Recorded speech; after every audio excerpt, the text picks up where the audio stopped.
Hello everyone and welcome to the RPG Limbrick channel. You're watching Hidden Encounters, a show all about indie and obscure RPGs.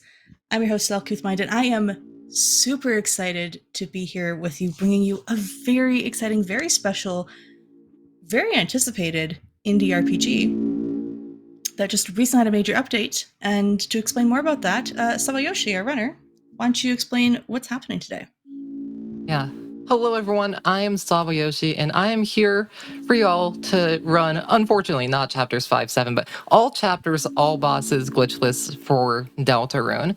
This is a game that originally released as just chapter 1 standalone in 2018, and recently got updated to include chapters 3 and 4 roughly about a month and a half ago. Today I'll be showing you every single boss fight in every single chapter, 1, 2, 3, and 4, and it'll be taking about 3.5 hours. And today on commentary as well, I have... Hi, I'm Chistosito. I'm a former runner of this game, and I have helped routing most of chapters 3 and 4 on this month and a half. So yeah, gonna head into chapter 1. Time's gonna start once I select a file. So that's gonna be pretty soon here. Let's get a countdown. 3, 2, 1, 2, go. 1, go. All right. So first, what we have to do is we need to make a vessel. We do need to make a vessel. We don't care what the vessel is like because this is a speedrun. We are very happy with this vessel. Of course we are. Why wouldn't we be? We made it ourselves. Dash through these. We're going to give our vessel a name. And we're going to name this vessel someone you might all know. Mimi. And mascot. Who made Mimi? Of course, RPGLB. And then our vessel gets discarded and we never see Mimi again. Unfortunately. Oh no! We do not see Mimi, and instead, for the next 3.5 hours, we will be playing as Chris. So welcome, this is Deltarune Chapter 1. This is a shorter chapter compared to the other 3.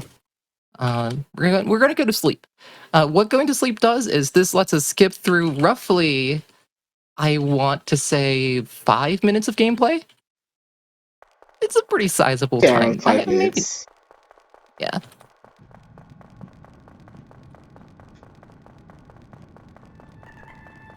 It's a little bit of time save. This is only doable if you have completion data for that chapter, I believe. So you need to have chapter 1 already beaten to really effectively speedrun it. There is a true reset category that resets every single flag, including the completion data flag for doing that quote-unquote bed skip.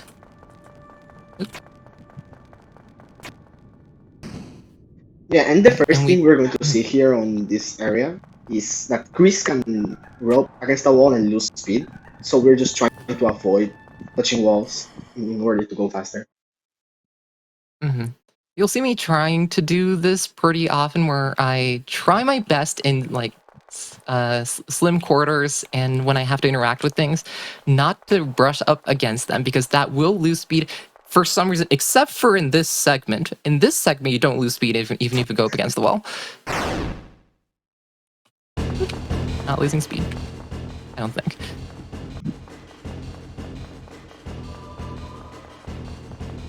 So we have met up with Susie. Susie is one of our other main characters in this run. One of them that we will not be directly controlling, but instead we'll be giving commands to for battle. Starting a little bit further in the run. And down here we have these, we just kind of dodged them.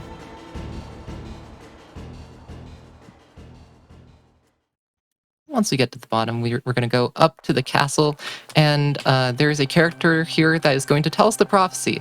The prophecy, the legend Legend of Light, the Legend of Dark, the Legend of Heroes, the Legend of the Deltarune. I like to call it the Legend of Time Lost, so we're going to skip it. It is an entire, I don't know how long it is. It's probably like a 2-minute cutscene that the game just gives us the option to skip, so of course we're going to skip it, right? And we're into our first battle. Hi, Lancer. We have to get crits on every single turn. Never mind. Immediate. Oh. Yeah, that just means we're gonna do a 4-turn instead of a 3-turn. Not a big deal. If Susie gets targeted here, that gives the potential for time save later in the run.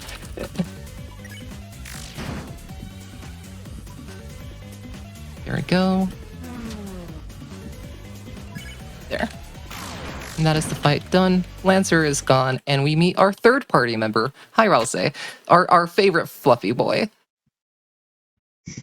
We will see him, and we will see exactly how fluffy he is in roughly about half an hour. Maybe a little bit less.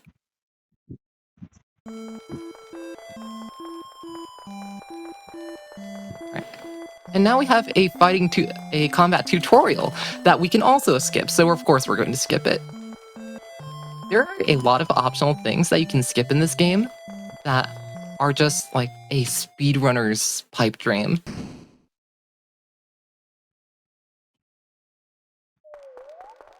However, we're into the Field of Hopes and Dreams.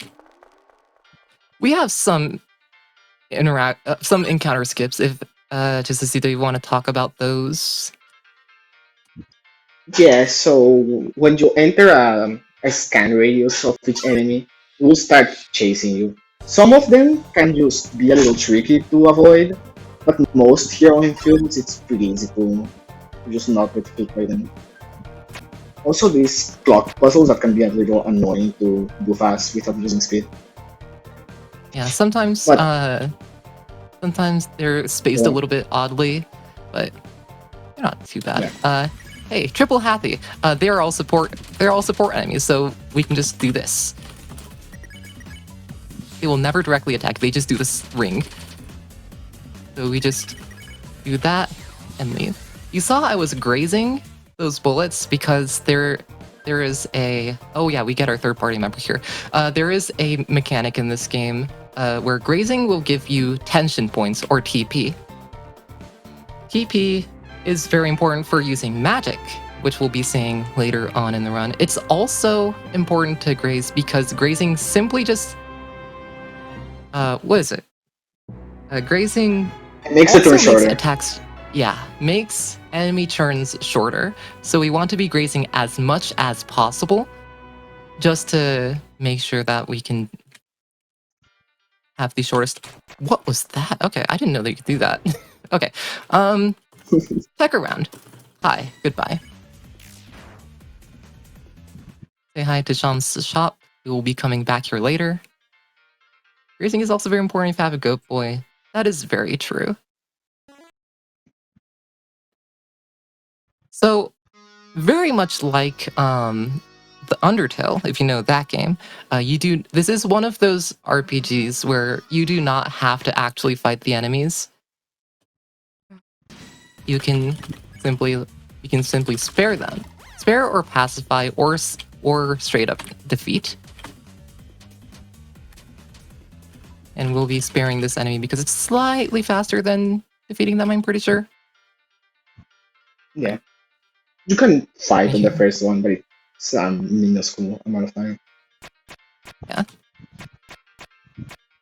Woo! That's the first time I've ever gotten that, actually. So if you interact with a box, and you just interact with the other box on the same frame, there's something called box tech, which saves like half a second. You saw me trying to do that without grazing up against the wall. Sometimes it can be a little finicky. Alright. See if we can get this final encounter skip here in the field. Nice! That is a perfect field. Nice. So on this version of the game, all encounter skips are slightly harder than on the demo that released on 2018. Because the devs just decided to make them harder. I don't know. And you are not catching me today. However, the Horde may catch me later on.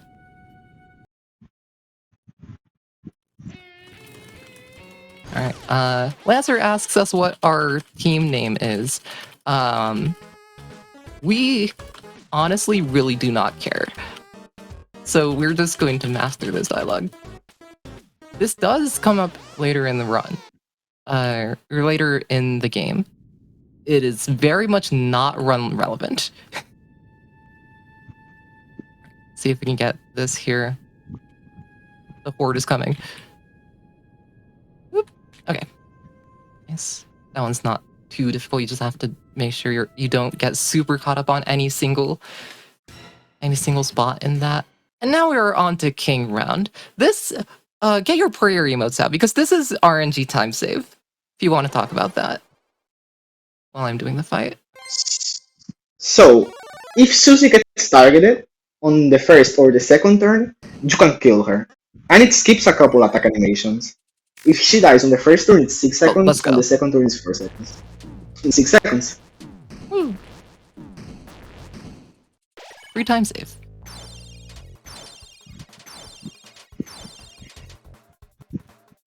We're going to deeply bow at this King Round. Ugh. Okay, yeah, no. I played way too risky. Hey, that's a pretty good board.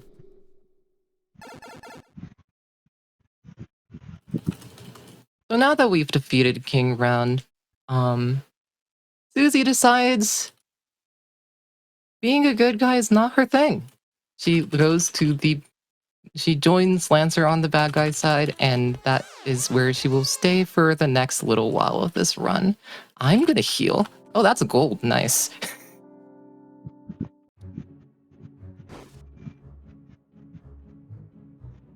Yeah. Just curious, Sal, how much do you know about this run? Not a whole lot. Basically, what I remember from not paying any attention at all from the back of the room of the SGQ finale a week ago. Yeah. Oh, because that was a week ago, huh? I thought it was longer ago. I don't know why. Yeah. Time moves fast. Time moves very fast. Sometimes you can't keep up. Even though we need to be moving faster than time. Hey, speedruns. Haha, speedrunning joke. Okay.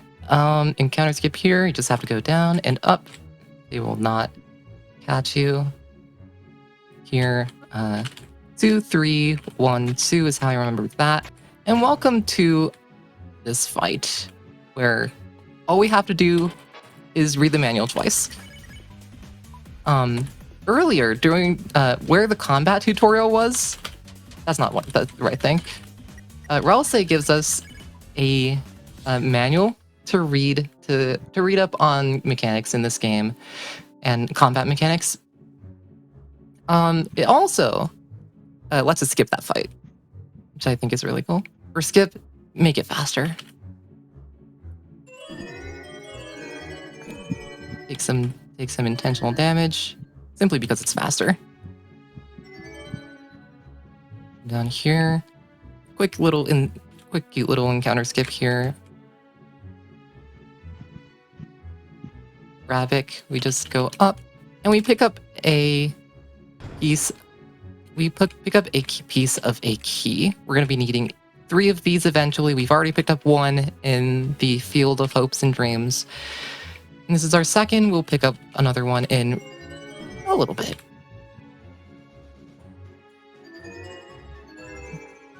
And hey, this is the part where everyone loves. We get to make our own thrash machine. We get to make our own little thrash machine. And what we do here is we're going to do the optimal strat. All that really matters speedrun wise is that we have a fire head, because this makes the run slightly faster an hour and a half in, sorry.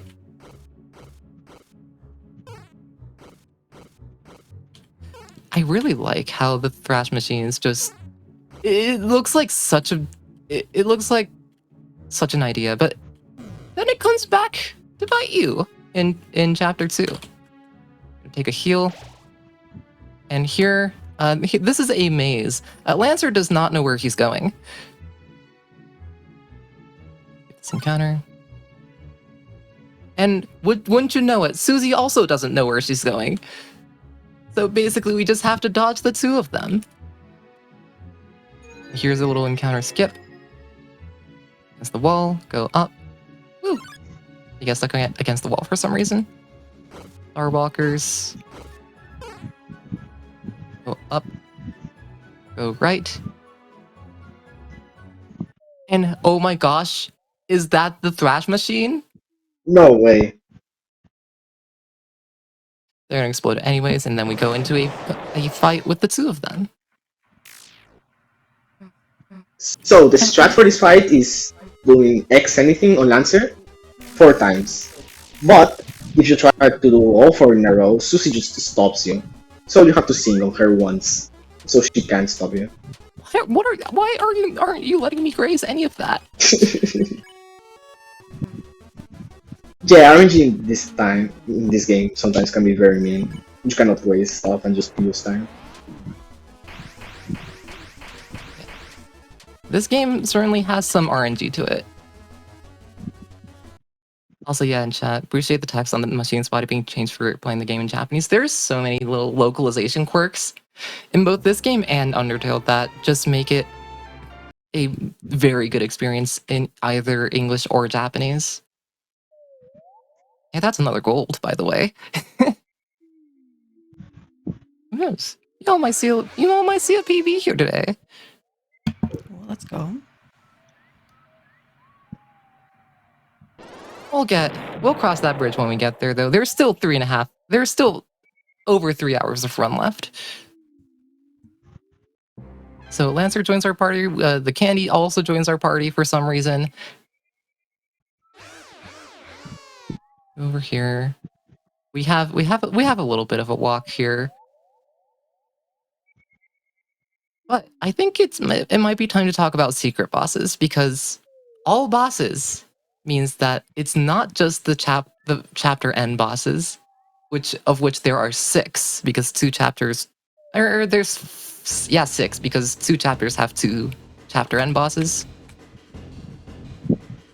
Each chapter has 1 secret boss that is completely optional, and we will be going to beat all of those today. Most of them have very convoluted ways to get to them, methods to get to them, so we'll be going to one of them pretty soon here. I forgot there's the entire basement section of this. Alright.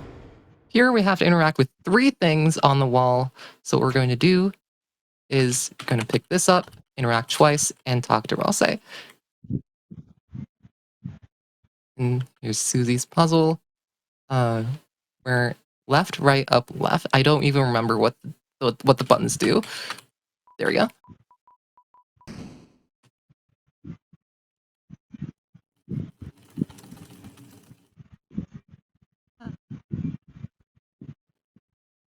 All right. I'm actually curious if anyone in chat or Cell, if you know, has Deltarune or Undertale even actually been in a main RPG Limit Break event? I know for sure that Undertale hasn't, and I don't believe that Deltarune has either. Oh, interesting. That's maybe that's something to think about. Yeah, so maybe something to think about really cool next year. RPG Limit Break 2026, anyone? Happening in Denver in May. If you want more details about that, check out our socials or come join the Discord. Mm-hmm. Also, I love this music. So good. This honestly might be my favorite soundtrack in Chapter 1.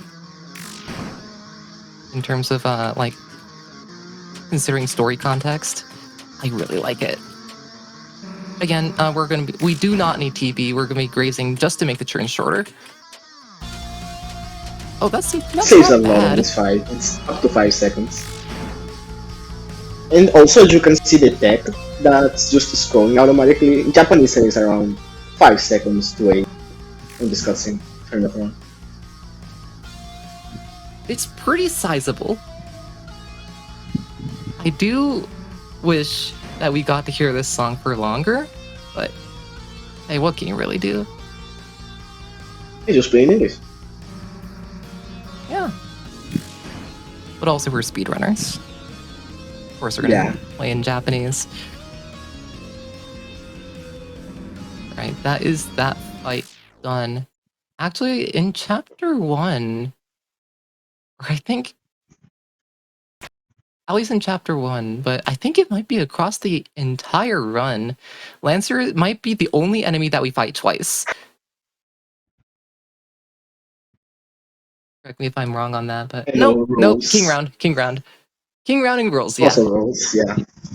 I think that's it. Because there's a few enemies.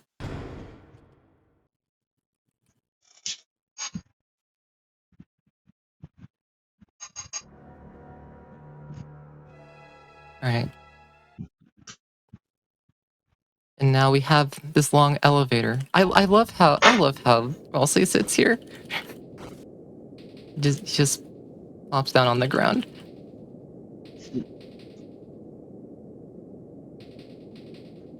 And now that the elevator has reached its destination, Ralsei leaves the elevator. And then Susie also leaves the elevator. Which means, of course, what we do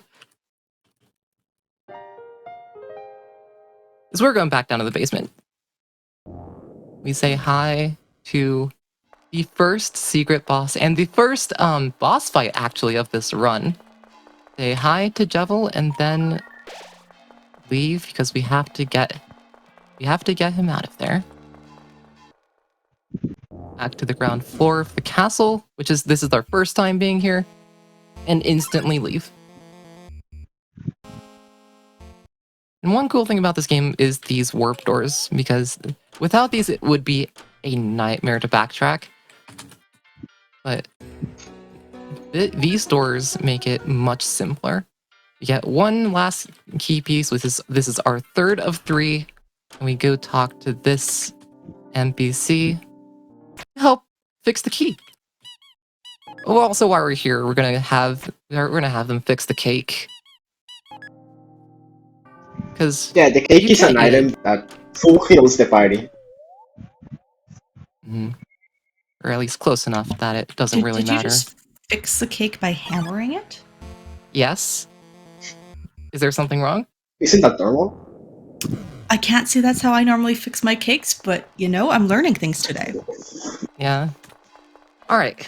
So this is our first boss fight. Chistosito, I'll let you talk about this fight while I'm focusing up here. Yeah. Anyways, on this fight, the start we're going to do is sparing yellow, because it's marginally faster than fighting. What we want to do is cast Hypnosis and Pirouette. Hypnosis is 50 TP and Pirouette is 20. If you can get, I believe it's 6 Hypnosis, you can end the fight 1 turn faster. So, SawaYoshi was trying to graze as much as possible on all of these attacks, just cast as many Hypnosis as possible. Oh! That's some pretty good grazing, actually.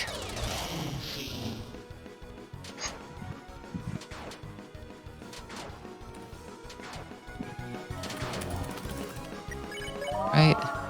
Bring it around.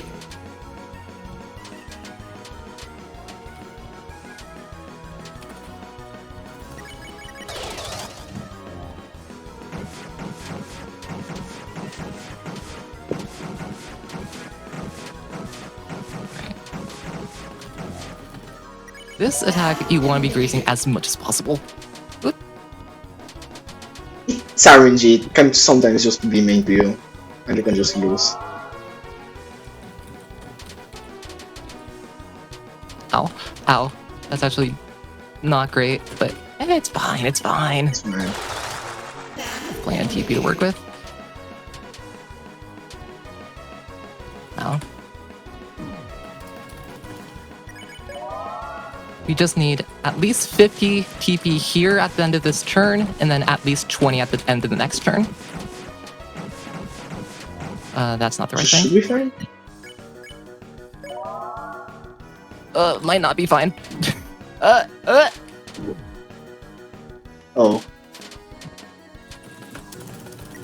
That's fine. It just one extra turn.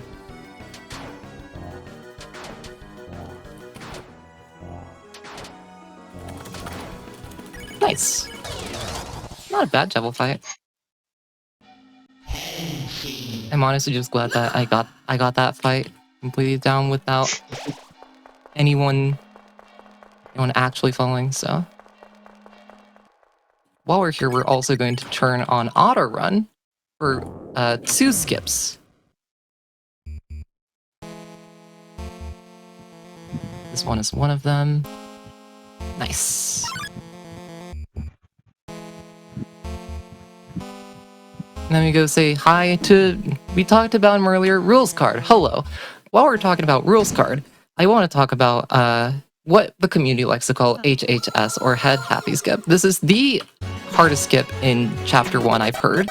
It is much easier with this strat that I'm going to be using here, and this is why we have auto run on. So with auto run, if you open and close the menu, you can keep your speed. So if you just abuse that, you can just get way ahead of the head happy. And it makes the skip marginally easier. Yeah. I believe, if I'm not mistaken, that skip is impossible without it on this version. You can, it's just really hard. Okay. Close enough. So, and I'm looking at memos. Oh, I do not have enough money. There were 4. Sell the mint. There we go.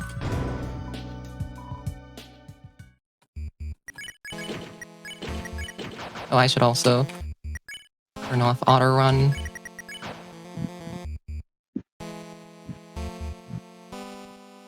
Generally, you want auto run.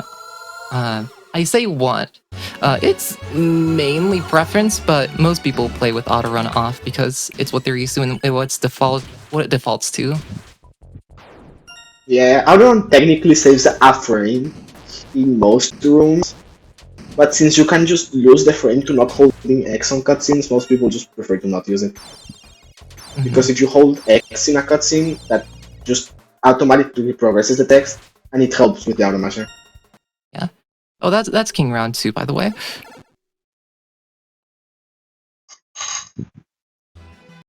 Okay. And now that that fight's done, I'm going to take a safety heal. I don't think I needed it. And we're into the second and final boss fight required for this category in Chapter 1. This is the Chaos King, and it is possible to get, I believe, a 9 turn? Yes. And it's, for me, basically a toss-up whether I can get it, so let me see if I can. You want to talk about this fight? A little bit of cutscenes beforehand, but...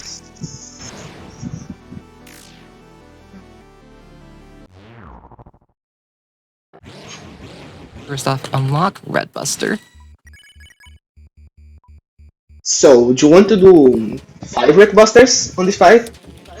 And you have to create most of them. You can miss 1 Ralsei crit, and I think you can miss 1 Chris crit. If you miss a Susie crit, you have to do an extra attack to compensate for the damage loss. Raising is kinda tight on 9 turn, but most of the time you're fine. You just mainly have to hit the crits. Also, if you press Z on the root bus, on the red busters, you can do 30 more damage.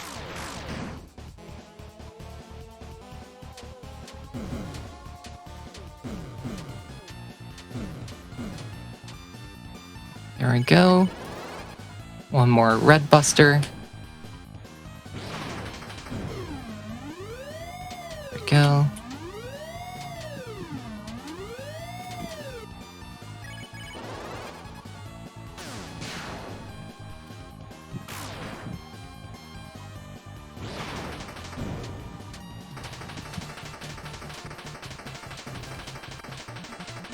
I was like, why do I have so little TP? It's because I don't have to Red Buster here.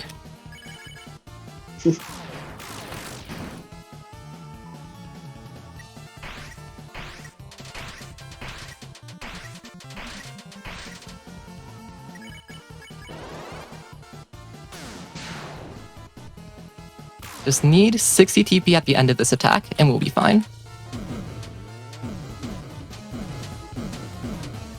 Oh, just barely. That's good. And that is the fastest king fight. Whew. 60 exact. GG. That was a little bit scary, but I also probably should have skipped an attack. A Ralsei attack, because I didn't need one of them.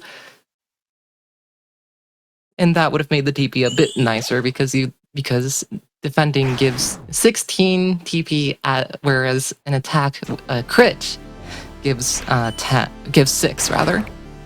10 TP difference.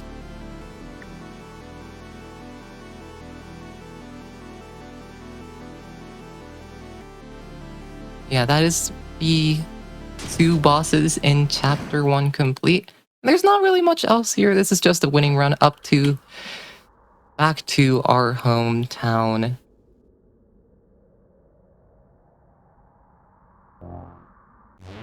I think that might be my fastest chapter 1 actually. Mainly because I haven't really... Yeah, that wasn't bad. It's like a 32 2x. I'll take that.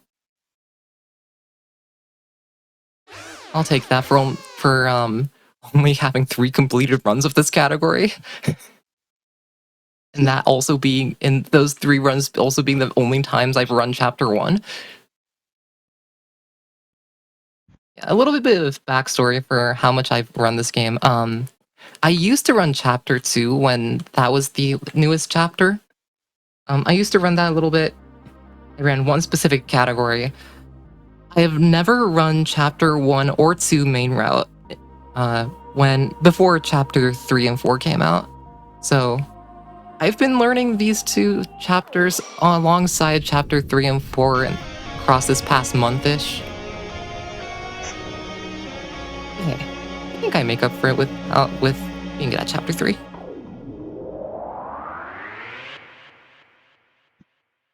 So we seal the Dark Fountain, and because going back to the prophecy that we skipped, the prophecy of time loss, the legend of time loss that we skipped,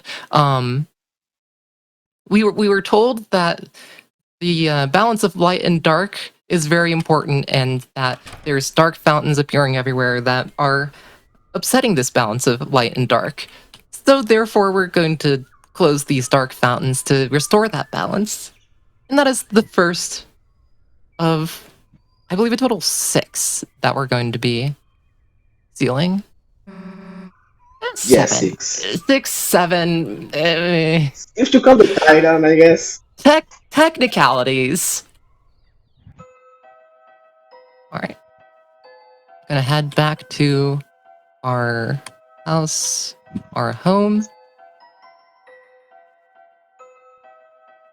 And time for chapter 1 ends when the text box for going to bed closes. Yep. And that is chapter 1 complete. I'm gonna immediately go into chapter 2. Because we can just skip everything. We can just skip the entire ending cutscene. Alright, let's get back into it. 3, 2, 1, go. Straight into chapter 2. Now this is movement that I am slightly more in tune with, having run chapter 2 in the past. But also I have never run, like I said, main route before a month ago. So we'll see how this goes. Story-wise, we are in another dark world. We skipped the entire light world part again. We just sleep in bed. How much does this save? I think it's like... I think it's 5 minutes again. Correctly. Okay. I thought it was like 7, but I remembered. So, hi Noelle, bye Noelle, hi Queen. Queen is the main quote-unquote antagonist of this chapter. She tries to capture us, and that's not okay. Therefore, we're going to beat her. But before we do that, we do have to defeat these two enemies. If we get 4 crits, then that is optimal. That's 2. See if we can get 2 more here. 1, 2. Dang. Really? Oh. Game really didn't want me to have that. I'll just Root Buster and that'll be fine. I don't think we need the Root Buster. Okay. That is that fight done. Hi, Ralsei. Fluffy boy, by the way. Forgot to mention that. Looks much fluffier than the last time we saw him. I'll say without the hat. We will not be seeing Ralsei again for the rest of this run. I ignore the fact that technically we see him in Board 3 with the hat, but on board in Chapter 3. That is true. Also, I think I definitely phased through one of the notes there. The hitboxes in this game are just something. This game is certainly coded. Okay. Into these cyber fields. Again, there's these teacups that go up. You can interact with them slightly early, so we're going to be doing that just to try our best not to bump into them. Because if we can interact with them early, we keep our speed. We don't bump into the teacups, and we keep our speed, which is very helpful in a speedrun. We take the second path here. First path does lead to an encounter. Nice.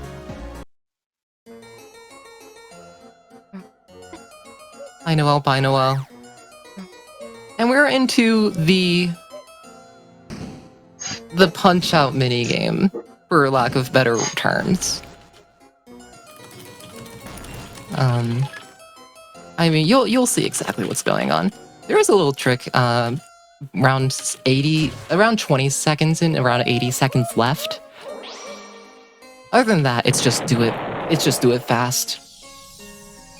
Yeah.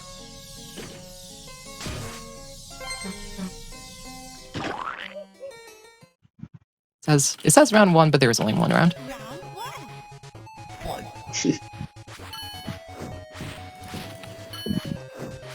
Really? Really? Oh.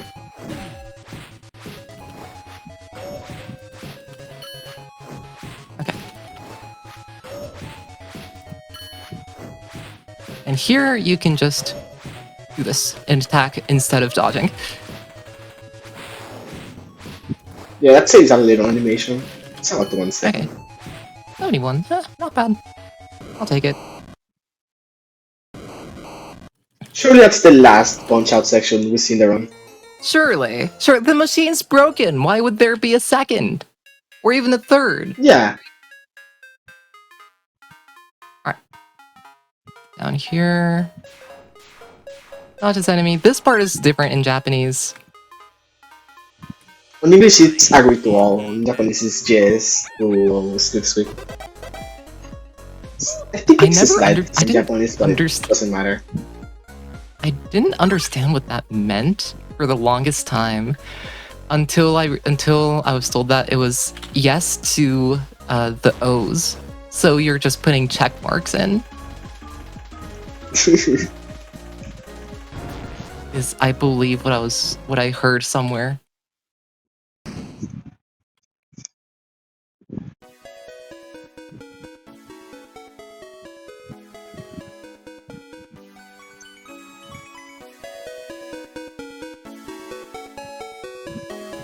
Just for safety.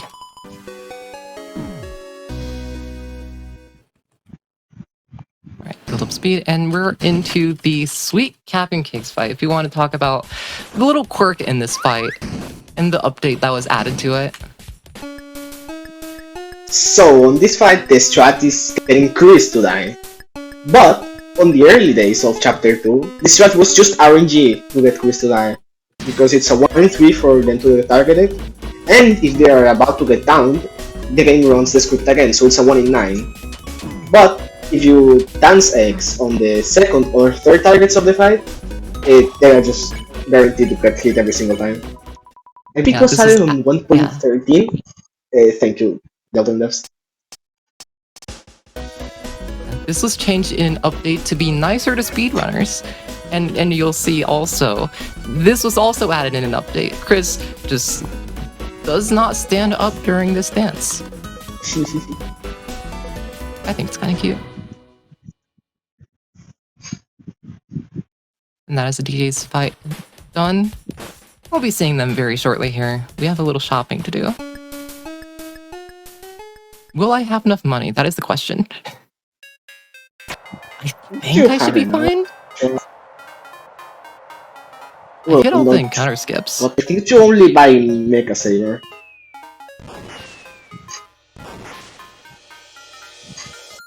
Okay, so go up here.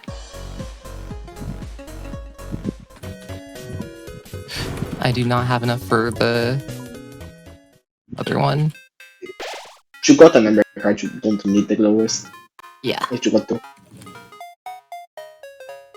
It'll be fine. It'll just be slightly different menuing that's going to throw me off for the rest of the run. So here we get the tension bit, an item that just gives us 32 TP when used. We'll be using this on chapter 4 to make some fights fun. This will save us time in roughly 2 hours.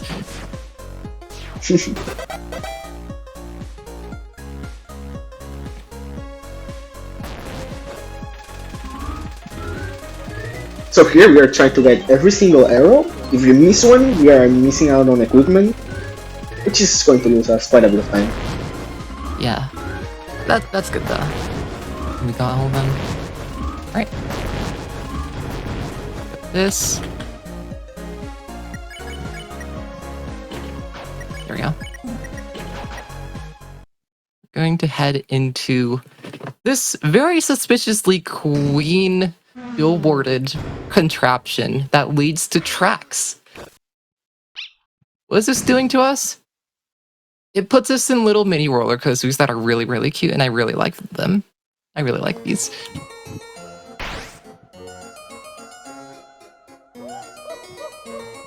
Oh, hi Noel. Bye Noel. Hi Birdly. Everyone likes Birdly, right? Right. Hey chat, you should tell us if you like Birdly. While we attack Birdly. Raise these. Not necessarily for TP, but mainly because it makes the attack shorter. That's a lot of miscrits. I hope this is okay. I think you are one off, sadly. I'm not sure. Dang. We'll see. Just. Dang. It's fine. It's fine. Yeah. You need 4 out of 6 crits without auto axe and just save a turn. But sadly, we didn't get those. Okay, there we go. We do have some Birdly love in the chat. I do see some Birdly love. Is that still a gold? How is that a gold? First time I heard that. That's just how it works on this game. You split there and gold. Sure. Sometimes things just save time. Alright. Head into... I forget what this area name is actually. It's either... I feel like it's either... Okay. It was either Trash Zone or... What was the other one I was thinking of? Is Cyber I don't remember it. No. Anyways, remember to unequip armor, just in case. Okay. So here we try to unequip armor. Susie can only be unequipped if you have other armor, so we have to buy those for her. And we're going to use the armor on Noel and Chris to make a fight faster here. Yeah, because I I'd never run main route. I only learned about this like a month ago. I always thought that when she was saying like, "Hey, don't touch me," I always thought the amber cards were just sticky. I don't know why. I don't know why. What could have possibly made you think that?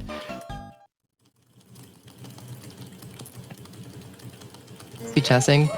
Seeing love for Birdly come in 425 degrees for an hour. Likely served with peas and carrots and stuffing. Someone's in a little Thanksgiving mood here. Alright. It does sound delicious. It sounds really good now. Now I'm hungry. I didn't really eat very much breakfast, so...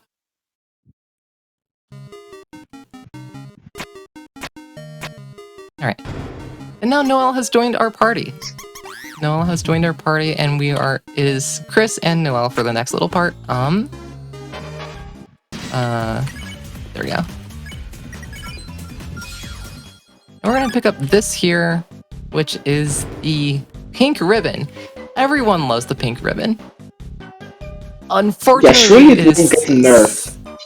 Yeah. So in chapters 3 and 4, it got a 20% TP debuff. Hold on. So you still get the extra range, but just get TP. That took way too long. Okay. Go this way, and we're gonna go down here.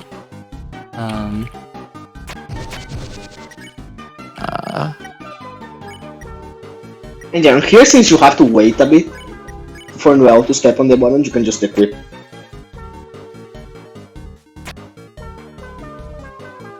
Some more Birdly love in chat coming in. Negative 300 degrees frozen, encapsulated in ice. We have some differing opinions on how people like their Birdlies. I think this is the wrong route, actually. Yeah. Hey, we talked about the Punch-Out minigame, right? Oh, right. We have more Punch-Out now. Yeah. Is it Punch-Out time? It's back. It is Punch-Out time. Well, let's go. It's actually not Punch-Out time. I actually bamboozled all of you. Birdly statue. We cannot skip this dialogue. This is auto-scroll. It's slightly faster on English, but it's like a second. Overall, it doesn't really matter. It is pretty minimal. It's a fair category after. Yeah, you cannot see with that box head on, so no, it's simply going to take it off. And then we keep going. Take that save point for healing. Should be good. Yeah. Over here. Press this button, and we should be good. And here we have a puzzle. We do actually have to do this puzzle. Okay, that was not good RNG. So this puzzle, the state, that's not how it is. It's RNG. You can get the puzzle to just be solved, but it's a 150. Mm-hmm. And you're not going to be getting that in the marathon run. There we go. The button inside the door actually doesn't do anything. We need to hit the button behind the barrier, which Noelle very nicely hits for us. I'm not letting go. Let's go. Never scared. The cheese have smaller hitboxes than it seems, so it's not really bad to do that. Yeah. It's not terribly difficult. Alright, more puzzles! Except this time, we have multiple small ones. While Birdly talks to us about things. And once again, on these puzzles, you can just get them solved automatically. But most of the time you won't, and just lose time.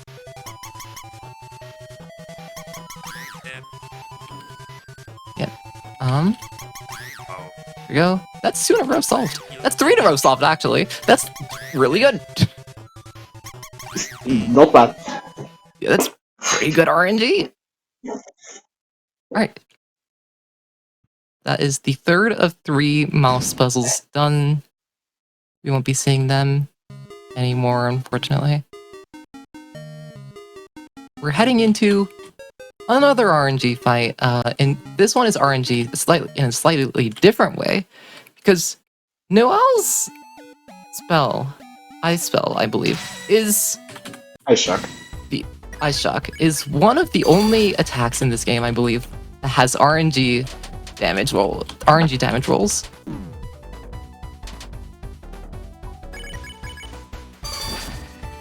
So we need to hit every single crit with Chris, plus get good rolls to do this fight. It's around the 70% that you get it.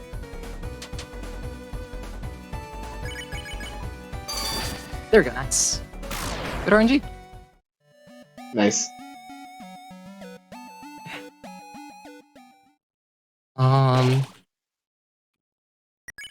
And equip you armor? off. Okay.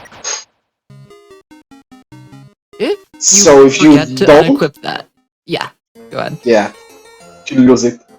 So if you don't unequip this Jabu Steel from Noel, she just takes it, and you will never see it again. Yeah, and that's a little bit annoying because the Devil's Tail gives you attack, defense, and magic, I believe.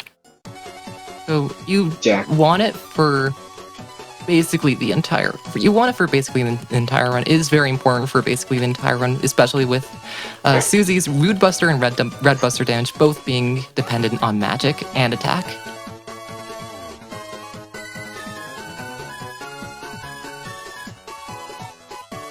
Oh, Chris, get the banana. Anyways, this is an auto-scroller, so it doesn't matter what you do. You can kill the guys, you can save them, it doesn't matter. Yeah. If you hold left and right, you will just do this. Get the bumpers for the entire way. I only got 4 cars that time.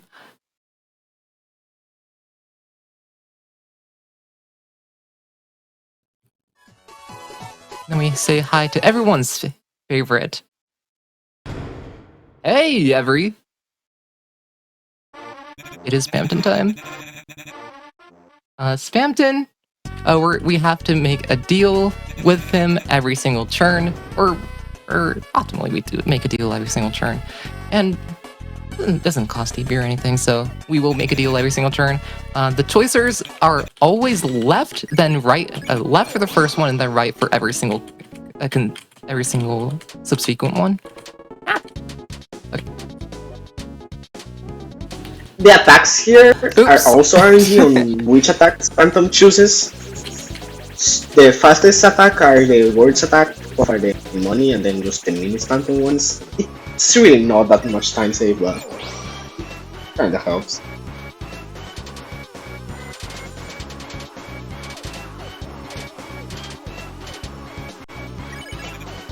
I accidentally checked on one turn, so this might be a slightly longer fight, but that's fine. That's fine. There we go. One little fact about Spamton. If you press F1 during the fight, you will get help, which just heals your entire party of 1. There we go. And that's that fight done. And Spamton tells us, meet us back in the trash zone. We'll be doing that a little bit here. We have a little bit more to go before we do that.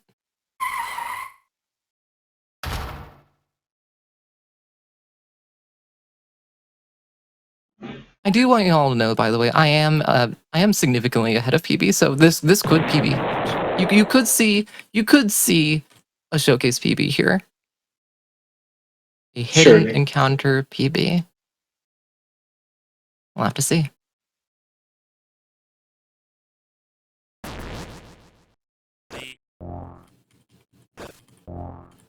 And there's not really much going on, so Sal, if you want to talk about what RPG Break is up to recently.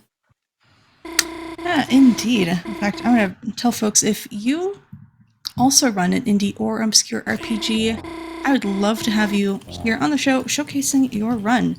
We have a special form for that. I'm going to pop that into chat for y'all. Feel free to submit. You can also submit that in general, and it goes to the entire team because we would love to showcase you and your runs here on the channel. And as well, of course, don't forget to join us in the Discord, where you can find out all things about upcoming events, our charity event in May, and all the just good community chatting about RPGs.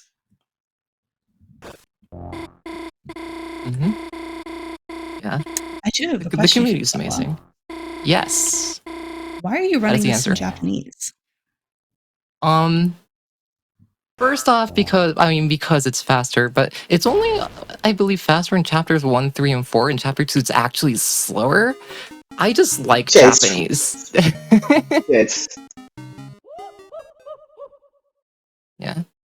Shout outs to hey, I am half Japanese and no Japanese. Hey, Japanese is pretty cool, I think. Japanese is pretty cool. Yeah. But yeah, in chapter 2, it is actually slightly slower. Believe it or not. Usually with these games, it's either Japanese or Chinese is faster, but there's a couple little things in chapter 2 that make English just a tiny bit faster. So we say hi to Noel and hi to the rest of our party again. And we're going to put the Devil's Tail on Ralsei. There is one specific encounter coming up where that will be useful in about a minute's time, I think. We do have one quick encounter before then, though. We go up here. It is so hard to get these without stopping. It's really tight. Most of the time during impossible. Speed. Okay. Ow. Luckily, we are trying to get hit here. We used an act that made it so that we gain air gauge, whatever it's called, if we get hit. So we got hit. And then we have this. You can dodge these. It doesn't really matter time-wise. And this is where the Devil's Tail comes in handy. 1, 2, 3. Perfect. If you have it equipped on Ralsei can barely do enough damage to one-shot Deimos. Oh, no. Yeah, you have to hit every single crit there to be able to save a turn. Not so scared and because we I have mentioned this before. Crits are after 1 frame window at 30 FPS. Yeah, we can talk about crits and more combat mechanics since this is just catching these. Yeah, crits are a 1 frame window at 30 FPS, so it's not as bad as at 60, but it's still 1 frame. At 60, it's equivalent to 2 frames. Oop. So it's still difficult, and each crit does more damage. I believe it's like 25% more damage as compared to being 1 frame off. Formula, but it's around 20 more damage per crit. Mm-hmm.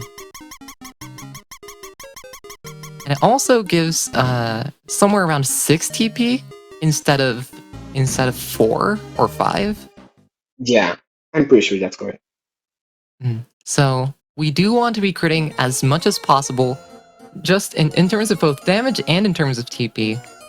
But also, a lot of the time, we're going to be defending instead, because that gives, again, 16 TP as opposed to 6 with the crit. So it gives plenty of TP. And it doesn't have the animation keeps the attack animation. Yeah. We'll be using it very often. And when we attack, we want to be attacking with as many characters as possible at once. So we'll be seeing that, hey, that's a 45-second gold. Nope. There we go. Say hi to Lancer for the first time in Chapter 2. And Lancer is going to jump on the keyboard. Trying to use Lancer, it's really easy to accidentally use the cell phone. And that loses around 10 seconds. Yeah, because you have to go through the entire phone call. So we say hi to Lancer, but also Lancer's not feeling so well, so we say goodbye to Lancer for now.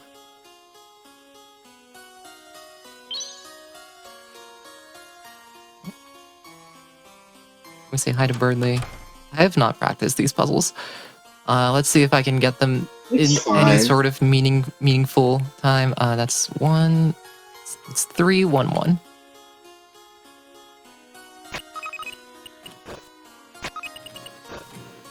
There we go. Sure.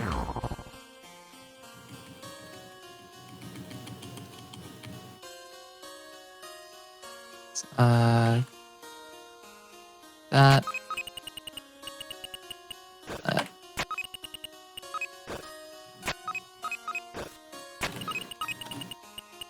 And then parallelogram, which is symmetrical, so you only have to spin it once or 0 times. You will never have to spin it twice or 3 times, unless you accidentally spin it twice. So here, upcoming, there is a RNG segment. The word that Barely chooses to spell is random. It goes from wise, because on Japanese, on English the fastest one is smart, to intelligent, which is around 3 seconds slower. Yeah. So we just hope to get the short word. We just hope to get a short word here. Please? Clever? Yeah, sure. Not too bad. It's not bad.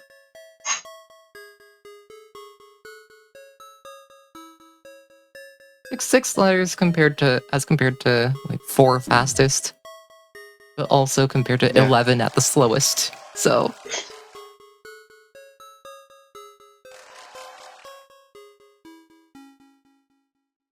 right. So now that we have these puzzles done, we have the spelling bee segment done. We get to leave. Oh, that was, I think, no bump. Nice. Here, I'll say, what have you been up to? Can you fix Lancer? Unfortunately, he cannot, and Lancer is turned to stone.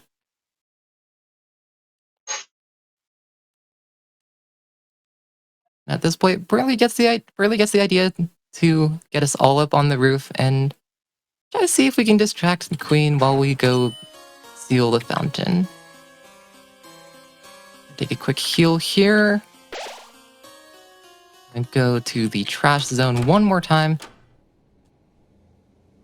So we were told to come here by Spamton. We were simply going to mash enter. Okay, perfect. It's not what I meant to do. So the key always spawns at $100.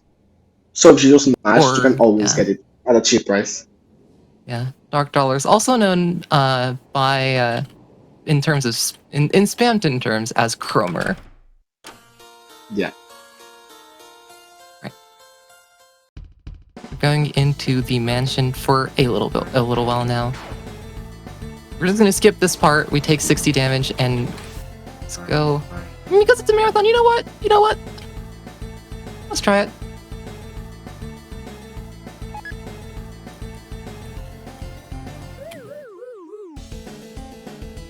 Perfect. Nice. So then, safe strat is to get the pot and then leave the room. And you can balance the pot, as we call pot balance the strat. And it stays around 6 seconds if you don't fail. If you fail, you get an encounter.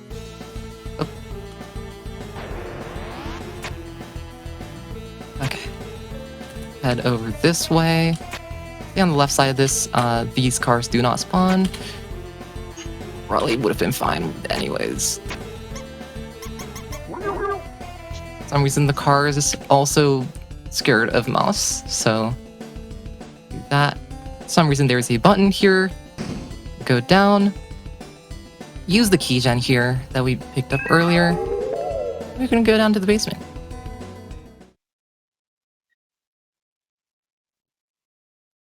Someone in chat saying Ralsei looks very good in his spoiler outfit. There's a reason there's merch of it.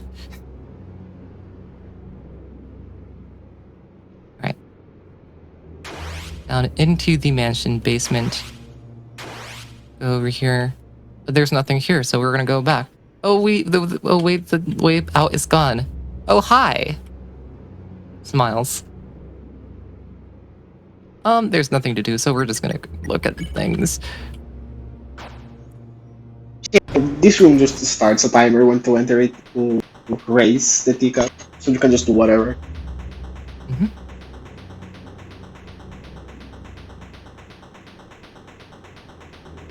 And then we take the slow trip down on the teacups. Once we get to the bottom, we get to turn off this barrier. And then we go back up. Unfortunately, the teacups seem to be much better at going up than going down. We need to dodge these as good as possible. It is the same positions in patterns every single time.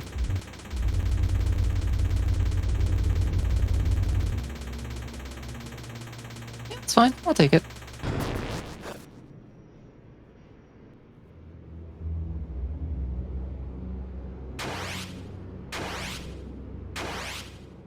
We go over here. And we actually go get the empty disc.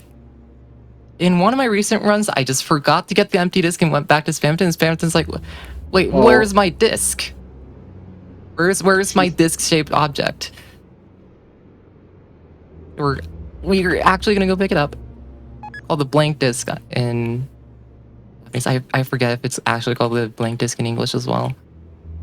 It's empty disc in English. Okay. Huh.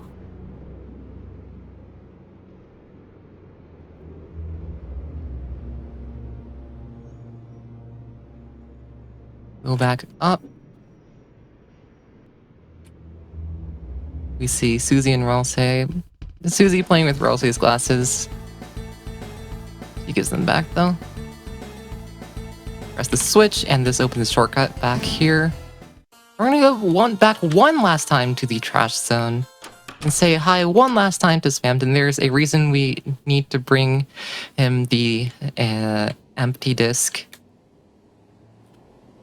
There we go.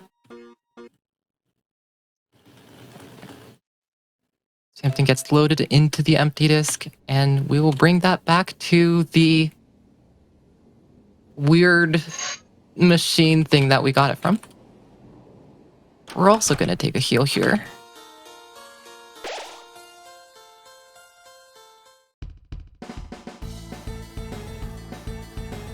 Back down in the basement. And here we have everyone's favorite fight from Chapter 2. We get to see big shots. So if you've played Undertale, a little mechanic in that game, we'll see reintroduced here. Right. And put the disc. Leave the room, and when we try to leave, we get stopped by a certain someone. A certain someone with pink and gold glasses. Hey, Spamton.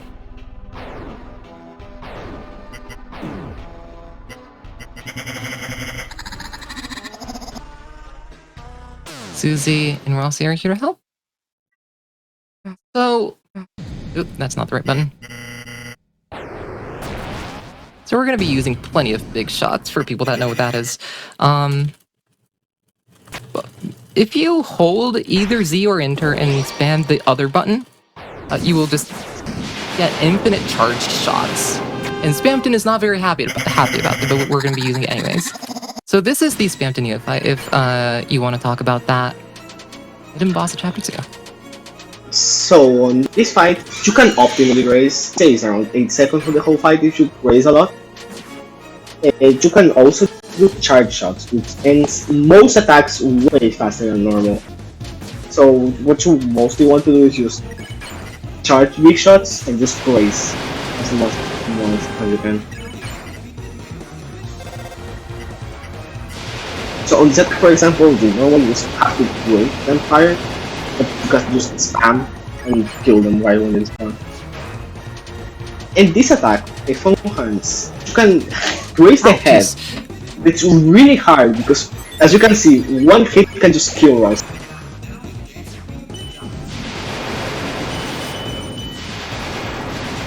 And Red Spamton does a lot of damage. A little bit scary on health.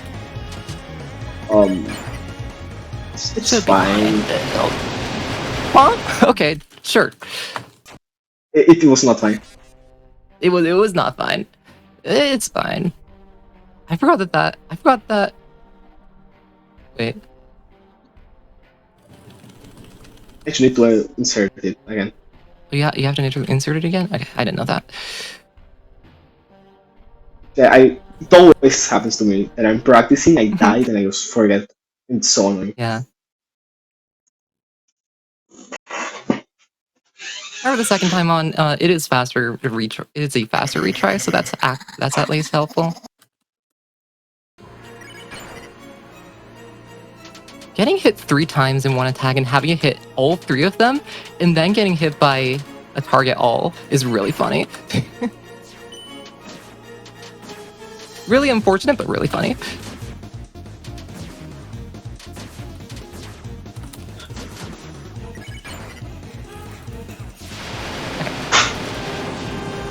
Go. Go for this again. Once again, cone hands very difficult. Need to be very careful not to get hit here.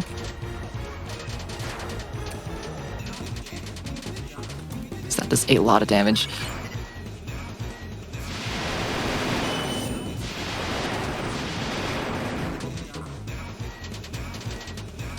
Okay.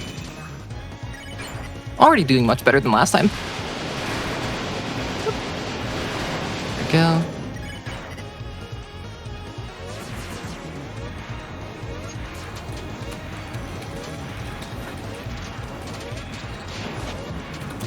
There we go.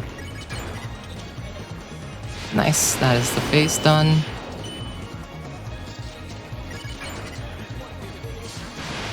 That's fine. It's the last really meaningful attack. Spamton has a call for himself. One last time, and this is the final attack. I say final attack. There are more attacks. You can get more attacks, but in a run. Yeah. That is the last attack. Hey, we did lose once, but hey, that happens. Marathon setting, not a big deal. We're still ahead of PB. Somehow we're still ahead of PB. So I think it lost just as much time as forgetting the empty disc in my PB. Oh, I see. It's really funny, actually. Okay.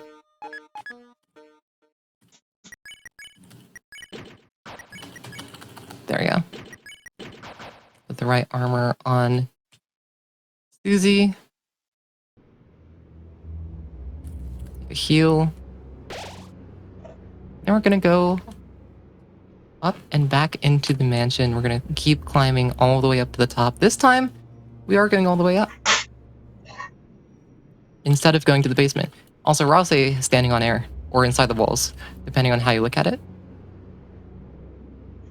Ralsei floats in chapter 4 anyways.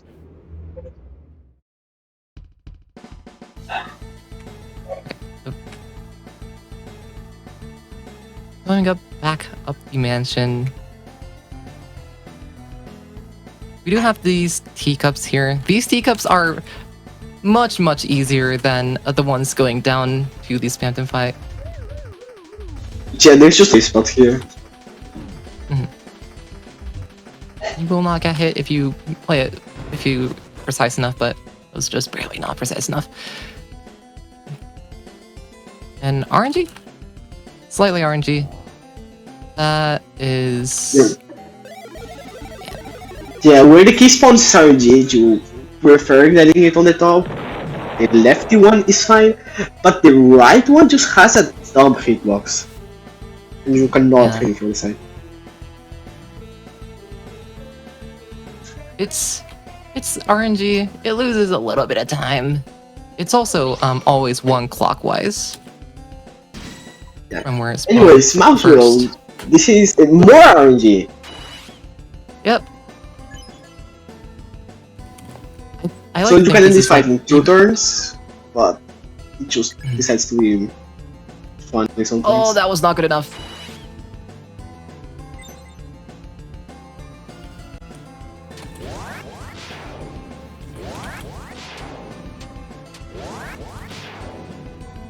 There we go.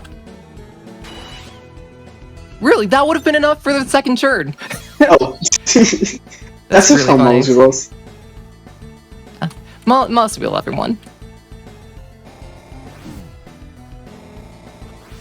Alright. Now that we've done that fight, this door is open. Go up to the top, and then we have to look for another key. This key is a little bit harder to find.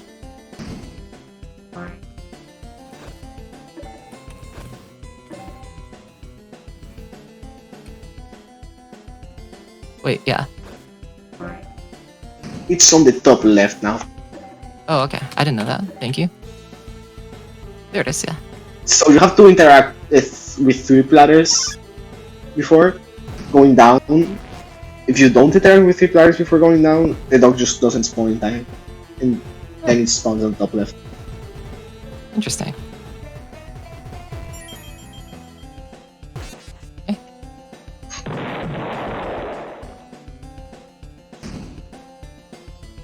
Give me a... Hold on. Once I get a little time somewhere, I need to check my camera. Because it seems to be gone. Oops. There we go. I think I know exactly what happened. But... Okay. Parent 2. I just need time to look at it, and time we'll have plenty of, because we have the acid boat coming pretty soon here. Here we can just hold left, and then we go up here. Well, I'm gonna take this time because there's nothing important happening.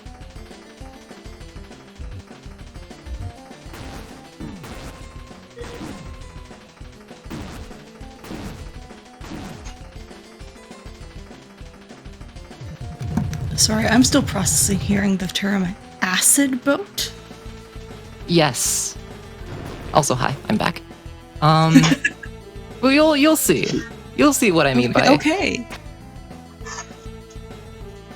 So here Susie just abandons us for some reason. Susie and Birdly just leave. So,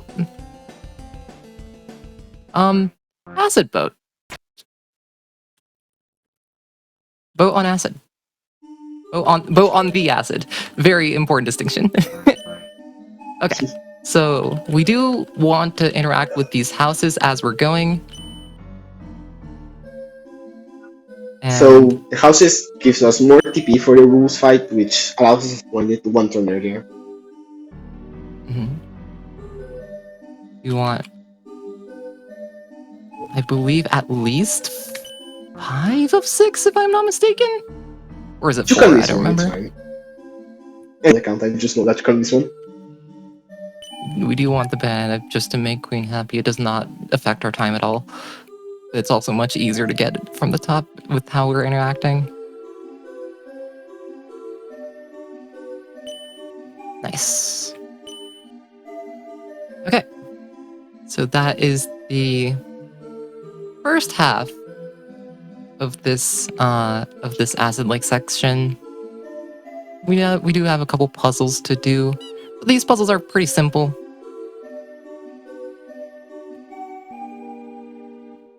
You just go counterclockwise, hit this one, and then we go back clockwise again. Yeah, keeping speed here can be really tough sometimes. Yeah, I've just given up at this point. Okay. Here we want to hit the second house. Do this, hit the first house, and then there. Now unlock this path over here, which also unlocks this lever, which makes the other hand leave. Two left hands, by the way. So now we can keep going on the second half of our little boat trip here. And hey, you remember we talked about one boss fight in one little fight that I guess isn't considered a boss. It's like a mid boss, if you want to use that term. In chapter 1 was not a fight in chapter 1, but is a fight in chapter 2. Say hello to Rules Card.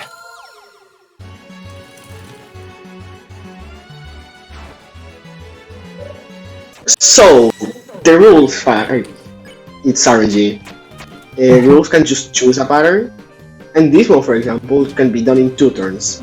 There's 2 patterns that can be done, or more than 2, but it's around there. That can be done only in 3 turns, and I just. There we go. I just need to make absolutely sure that I was doing the right thing here. I guess, yeah, there are 2 patterns that do not let you do a 2 turn. I think it's 3 because, like, Or the first 3 one can maybe. be in the middle one. I don't know. It's a 2 in 5, basically. I know the Yeah. odds. Okay. And we do go past this this camera, and we have the option to take a picture. Unfortunately, this is a speed run. Sadly, having Ralsei is slower. Yeah. Have someone in chat saying, hug the go. I'm so sorry for disappointing you. Okay, so into the next little part of chapter 2. Take a heal.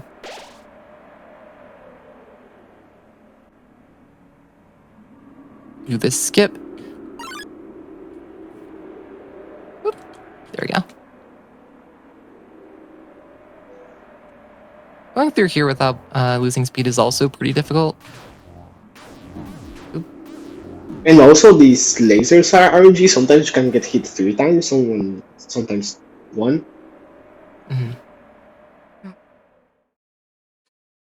All And right. here is the Queen So, fight. yeah, if you want to talk about the Queen fight. So the Queen fight has a shield triggering each 25% of damage you deal. So what we are trying to do is just get to the second shield without triggering the first one, destroying the second shield, and then just going from 25% to 0 HP. So this strat here is just doing low damage at the start and just a fight-proof fight, which does barely enough damage to trigger the second shield.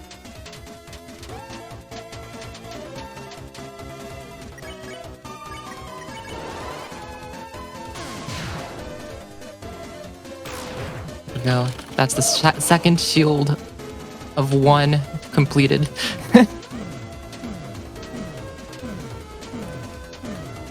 Fight 2 again. And that's barely not enough to do the third shield, which is exactly what we want.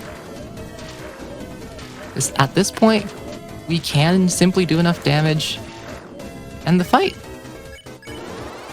A Red Buster. 07's in chat, that is the last time we'll be seeing Red Buster this run. Unfortunately, it does not make a return in chapters 3 or 4.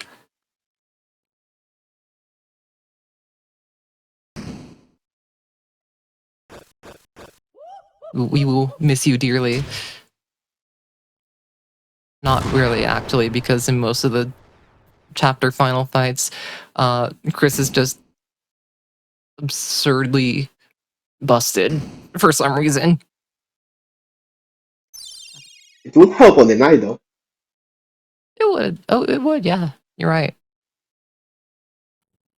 We don't need that heal. Oh, and I need to remember to do this. So on the Giga Queen fight, the game just checks for how much damage Chris does, so you can just equip Jabusto to them. Mm-hmm. There's a specific weapon, which is the Mecha Saber, which we bought earlier on in Chapter 2. And then 2 pieces of armor that give us more attack. The Iron Shackle, which gives +1 attack, and I think the Devil's Tail is also +1, or is it +2? I don't remember. I think it's +1, right? It's 2. It's 2. Never mind. It's +2 then. So that gives us the highest attack stat that we can have with the equipment available to us. This is important for our 5th boss fight of this run, exactly halfway. Our second, rather 3rd boss fight in Chapter 2, second quote-unquote final boss, or required boss. It is time for mech battles.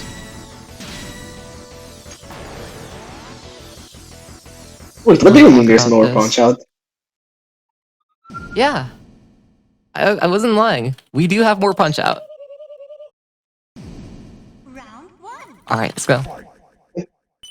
Okay, so on the Giga Queen fight, there's 3 phases. Each phase you have to deal enough damage either by attacking or by punching on the attacks.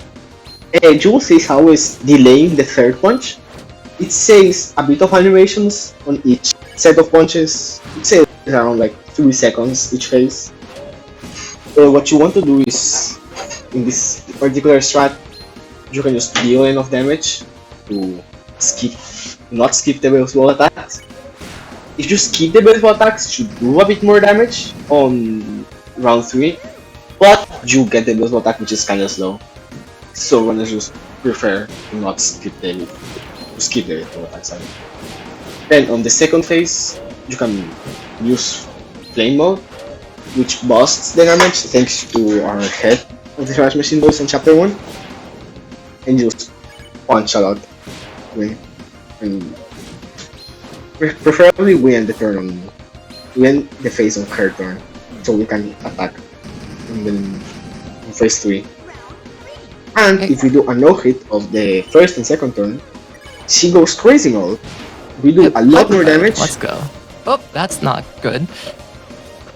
It's fine. I also got no TP.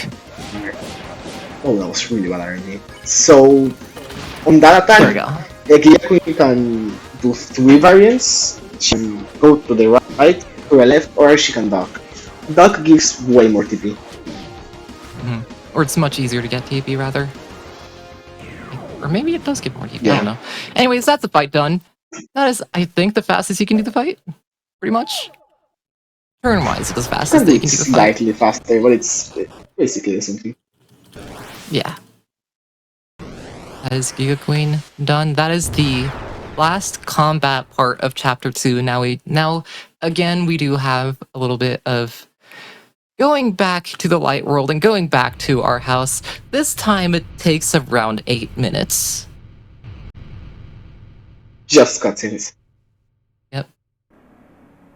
It's like 80% cutscenes. So if you need a break or something, just go now. You're not missing anything.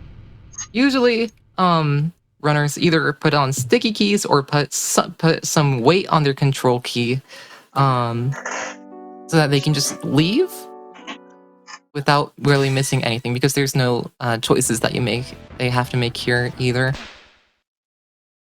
Or you can wait until this part, because this part you really don't have to press anything.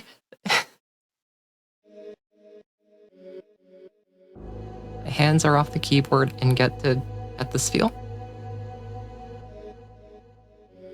Feel is very good.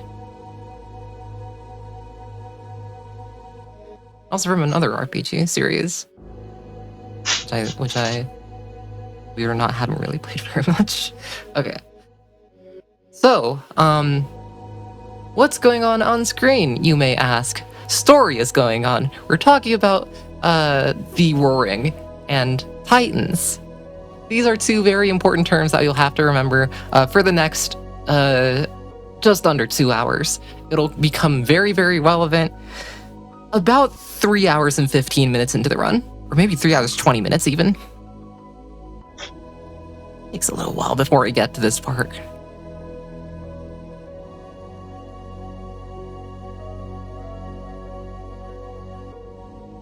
I should have done it. I should have gone to go get water during that. All right.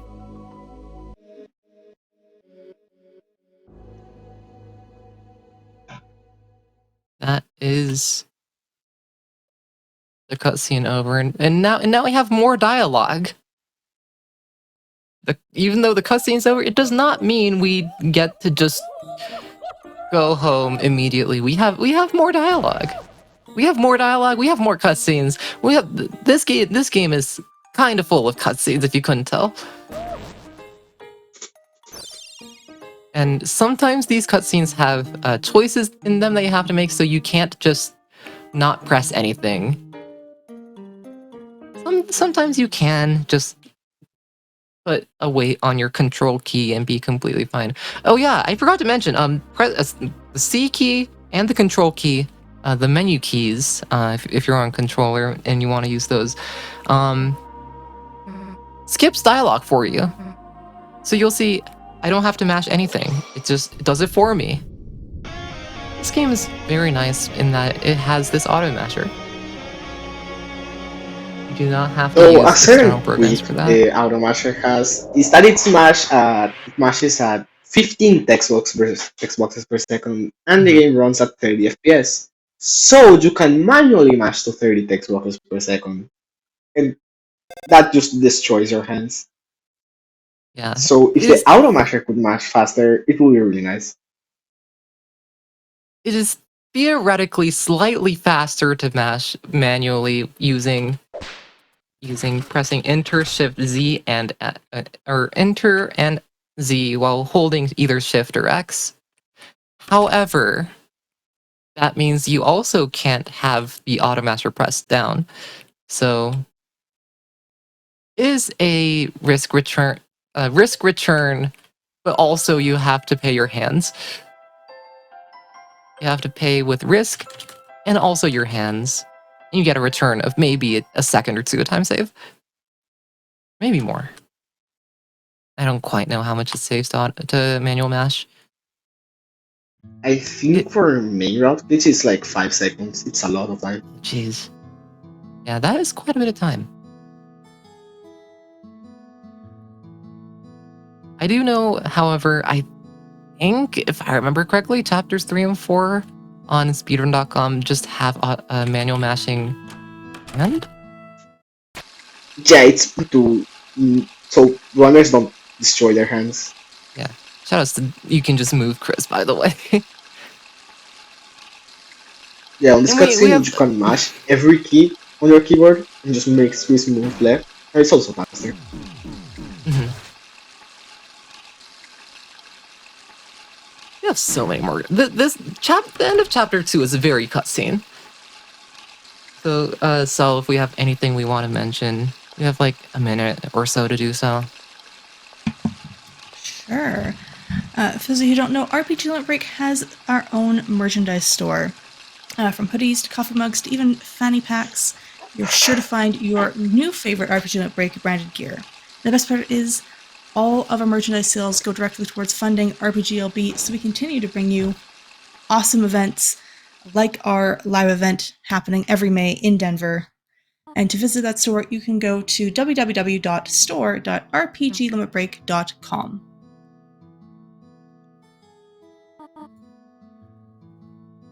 Mm-hmm. So, what happened there was Chris decided, hey, I don't need that soul, and threw the soul in the cupboard below the sink, and then left through the window. Now they're back.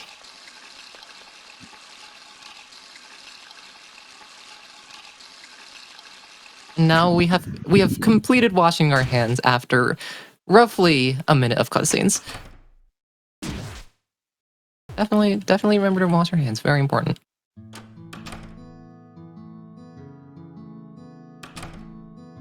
Yeah, I do see the RPG Limit Break store link in chat. If any of you are interested in that. And hey, we're back.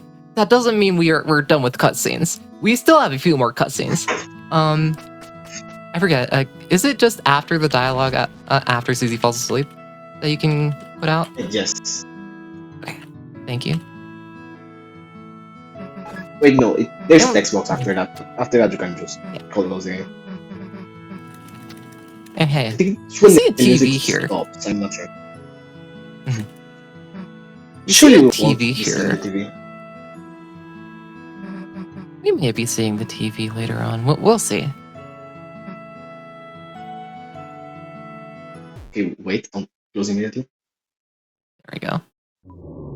And that should be good. Yeah. Closing out of the game one more time, we have next up Chapter 3. So what we skipped by closing out of the game there is The credits, basically. So that's not what I want to that do. specific text box, that Susie text box generates completion data for the chapter, so we can just close the game there and start chapter 3. Yeah. What we missed by quitting out once again. Oriel calls the police and says, "Hey, our car tires were slashed. Can you please come help?" So Undyne, the police department head for Hometown, is going to come and check on that. But during the night, Chris decides, "Hey, Soul, get out of here," and opens a dark fountain.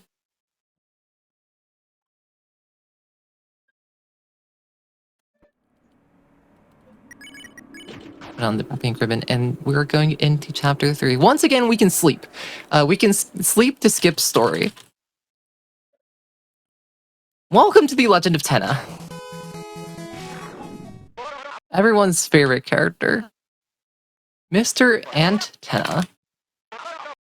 We'll be seeing plenty of him in across the next hour-ish.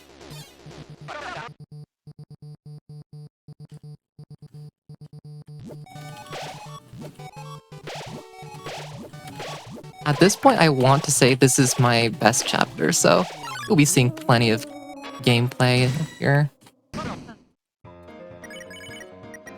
So first off, Lanino and Elnina, where we use one I Love TV, and then just simply watch how I bit my tongue. So, do you want to talk about how combat works in these board minigames? So in these minigames, you have certain rank after the fights. The higher the rank, the better you do in a fight, the higher the rank is. There's a rank for how many turns you spend, how much TP you have after finishing the fight, and how much damage you take. For this category, on World 1 you want an S rank. And by that you need to not play terribly on the fights, by just not getting hit too much. And also, I don't know if you can appreciate this, but if you mash C on some attacks, you can just skip cutscenes. Because this game's coded, apparently. This game is coded. You simply have to hold one skip dialogue button or one menu button and then mash the other, and it skips some little parts for some reason. Like here, Tenna doesn't fall all the way to the ground. Saves around 6 seconds on just this one fight. Hey, that's a T rank. Nice. Nice. Right.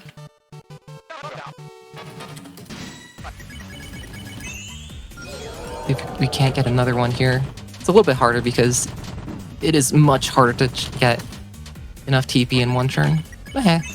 Yeah, on the mini bosses, you can get hit up to 2 times and still get an S rank on that department. While on the regular encounters, you cannot get hit. You have to do it damageless, or you will fall to an A rank in that. in that little bracket. Okay. Pick up Lancer, have him dig, pick up a key. We have a puzzle here. Do it in 4 seconds. And we do one quiz. 3, 2, 1. We do one quiz that we don't do in any percent. Specifically because we want the points. And it also helps with the board rank, because if you don't get S rank on board 1, the one is literally just dead. And this helps with getting the S rank. Yeah. I have experienced this a couple times in the past, like, day. Right. Up here. I didn't know that Ralsei could take damage there. I think it's RNG, which part remember takes damage. I think that's the first time I've ever seen Ralsei sure. take damage there. Interesting. Okay, so now we have 3 keys and the Mooncloud Stone, and that'll open this door to the physical challenge of this first little board here.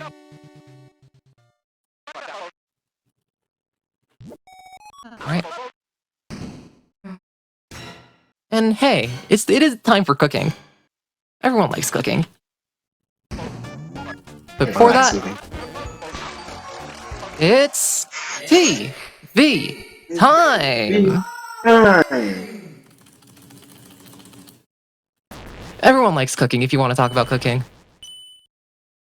So, cooking. If you reach a certain score, the minigame just ends early, and you save around 40 seconds.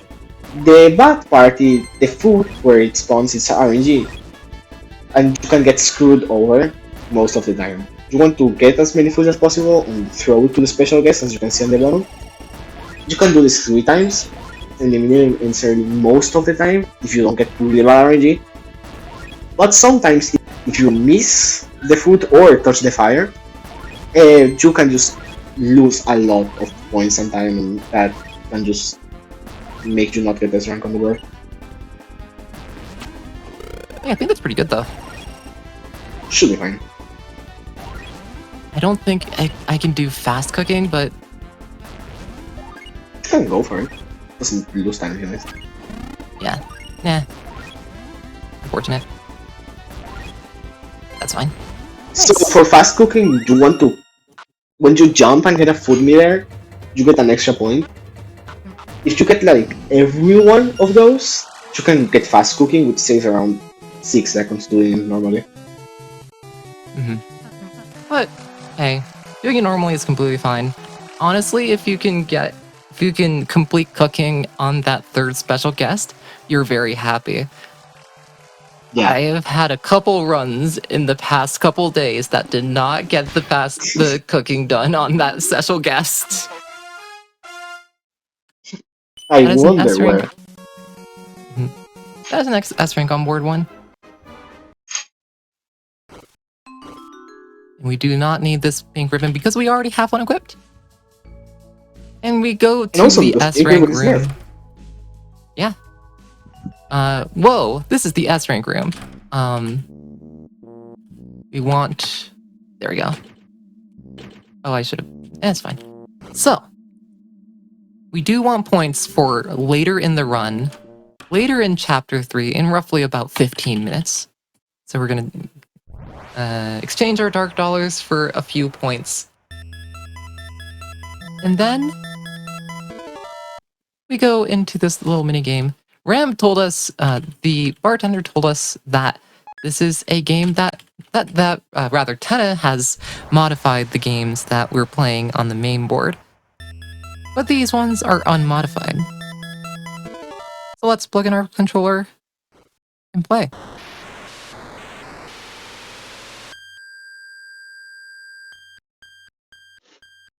We like to colloquially call these the sword minigames.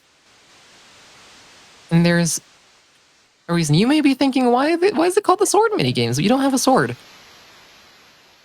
Well, joke's on you, because going down here, go up here. No, would you look at that? There's a sword. Wait, Zelda? Welcome to the Legend of Sword. So here what you want to do is kill every enemy, so you can level up and destroy certain objects on the map.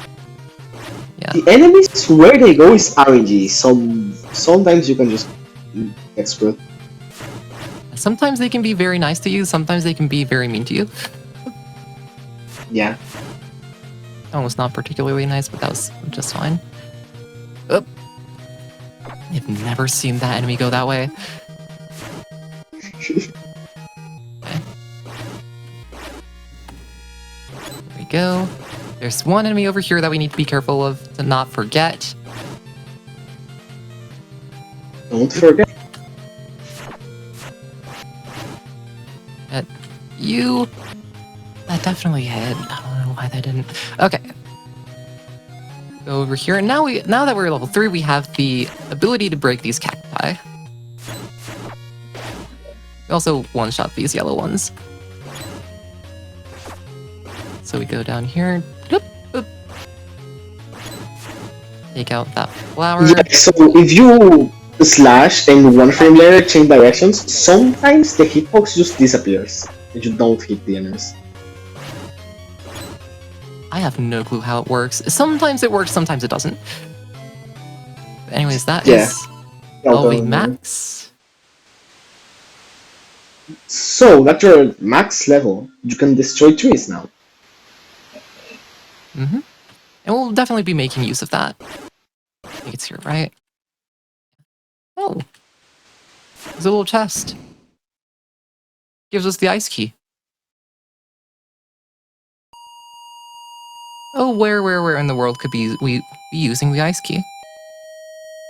And oh, what do you all think could it be referencing? Many things to think about.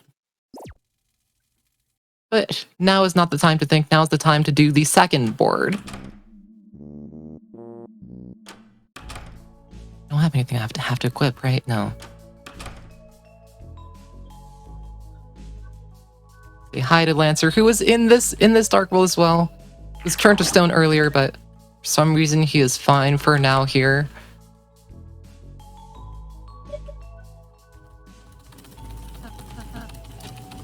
And Ralsei says, "Hey, we should close our eyes and see and imagine what Susie's up to." We say, "No, we're speedrunning."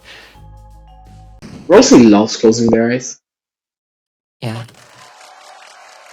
So, hey Tenna, we are going into our second board.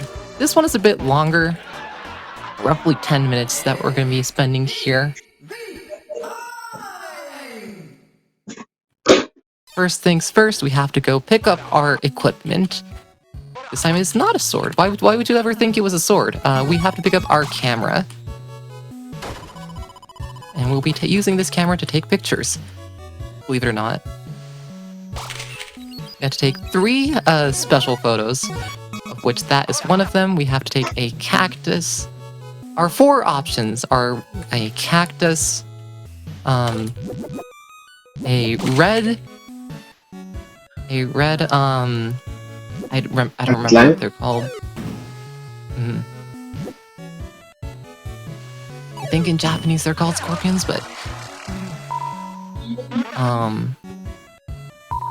we also have the option to take half a flower, or we can take a picture of a green oasis question mark, or green bath, whatever you want to call it. We will not be going to that one this time. We'll be taking the other 3 because we only need 3.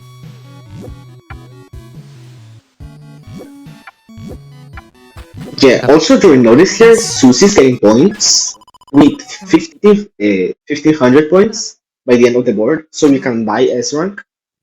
Since on this board the reward for A rank is attention gem, and we can use that on chapter 4. You'll see what we mean by this.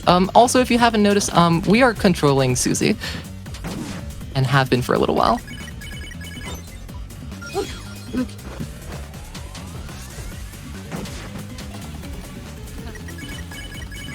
spare action on these enemies.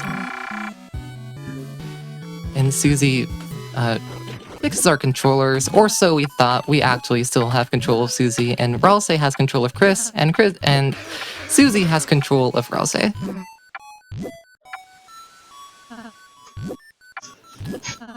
And usually I would say here, nah, give Ralsei a chance to be player 1, but this is also a speedrun. Yeah, Ralsei is slow, so... Yeah. I mean, cut him some slack, he's never played a game like this before. I don't know, just go faster, I don't care.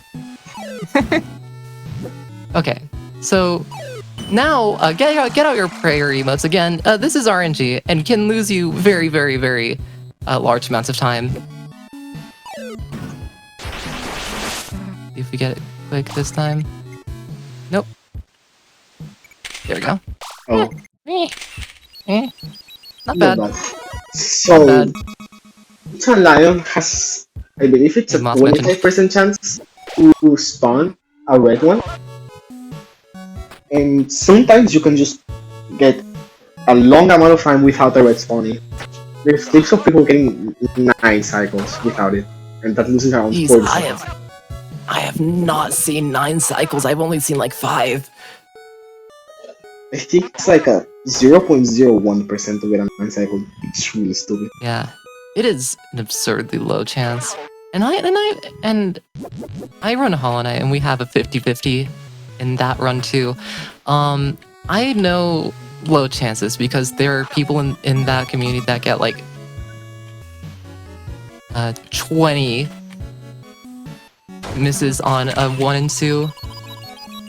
Okay. We pick up Lenino and we go into the Shut-Up fight.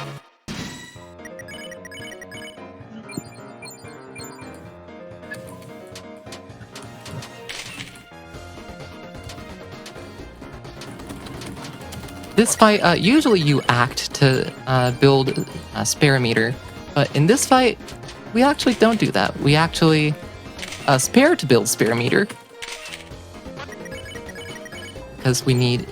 Because this is faster than just doing acts to take photos.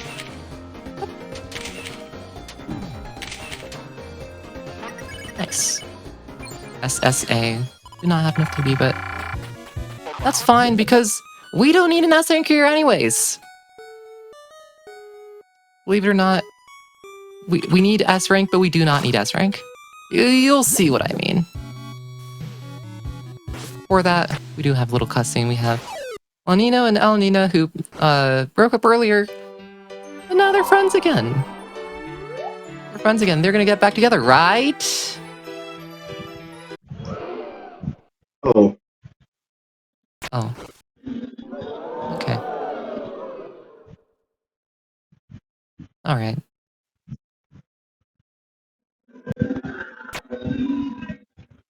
Shoutouts to, Ollie and Buy Icon rules card. And now we're going to go into Atlantis for our second board physical challenge. See a stage. We have a drum set on the left, an electric guitar in the middle. Ralsei is going to have a mic. We have a mic? Oh my gosh. I forgot that's a choice that I have to make. Okay. Sometimes I just forget that we kind of do have to press buttons in this game. Occasionally we have to press buttons. Alright. And it's time for the rhythm game part of Chapter 2, or Chapter 3 rather.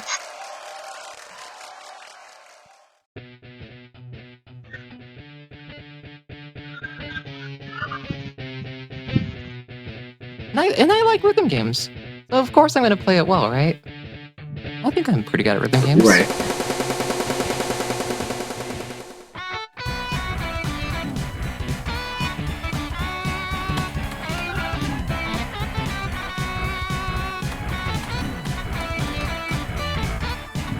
Funny thing is, I have to, like, focus to play this bad. because I am used to playing well. Yeah. Also, yeah, this is difficulty based. This single segment is based on how well you do in the part before this. If you do well, you will get a harder chart here.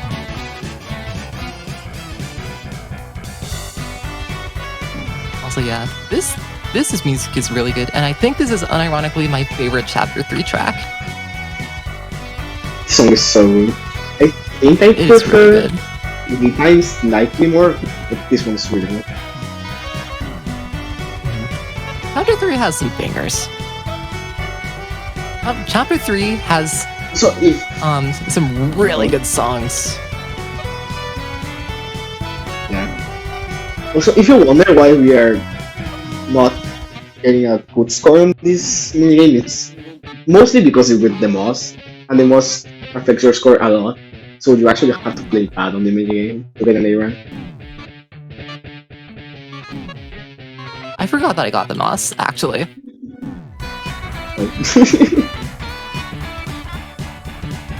Yeah, the moss is so easy to get an S rank if you get the moss. It is very, very helpful.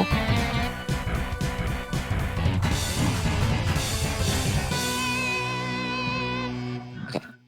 And that's everything in part done. What we want to see here is either A or B. Nice. That is an A rank on the board. But Sawa, you want an S rank. We'll get an S rank. Just give me some time. Give me a minute. We'll get an S rank. And Tenna says, hey, you beat the second round, but the ratings are up. We're gonna get a bonus round, a round 3. But we want to leave. But hey, Tenna says, so we'll do a round 3, why not?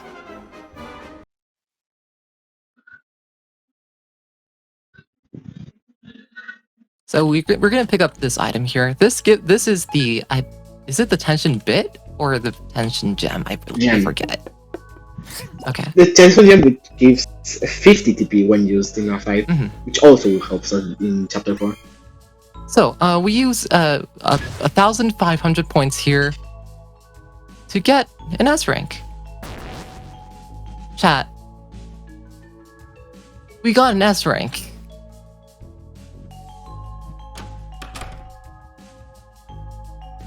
You can't tell me this is not an S rank.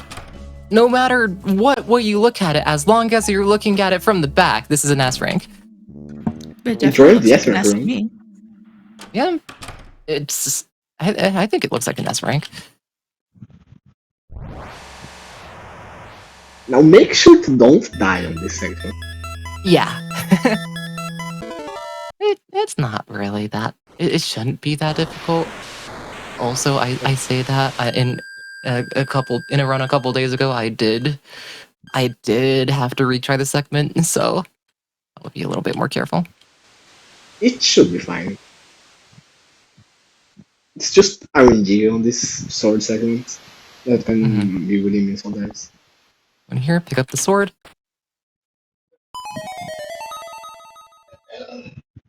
And a little funny quirk.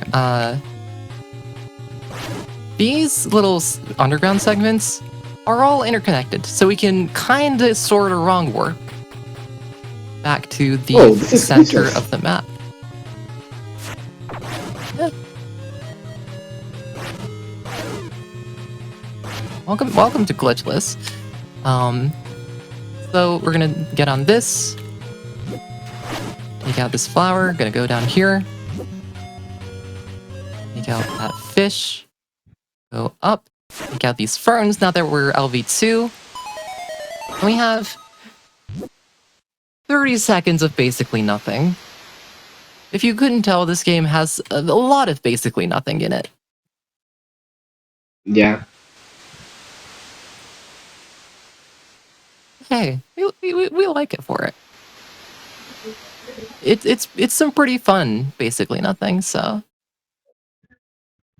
Gonna go left 2 screens. And keep going up here. It is unfortunate that you can't just transition 2 screens in a row. So that would be really cool if you could, I think. Yeah, you do have to do one after the other. You cannot go diagonally. But this turn, and we have a door here.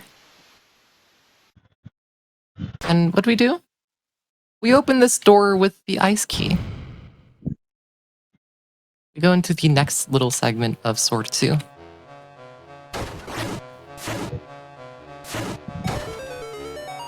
Where again, we're going to be building LV. Go left here. Go this way. Take you out. One more fish. There's another yellow dragon there. Kind of jumpy sometimes. But not a big deal. Gonna go over here. We have more enemies. More of these yellow ones that take 2 hits. I could have just taken you out, but that's fine. There we go. And now we're already at LV max. This very short segment. Or so we thought. We have a little bit more to go. We have the White Cloak, who can use ice spells to freeze enemies. Definitely doing well. Definitely. Definitely haven't seen this somewhere before. Alright. Hit those buttons. This enemy, very nice this time. Ow. You don't actually have to kill after this, so you can just go as fast as possible.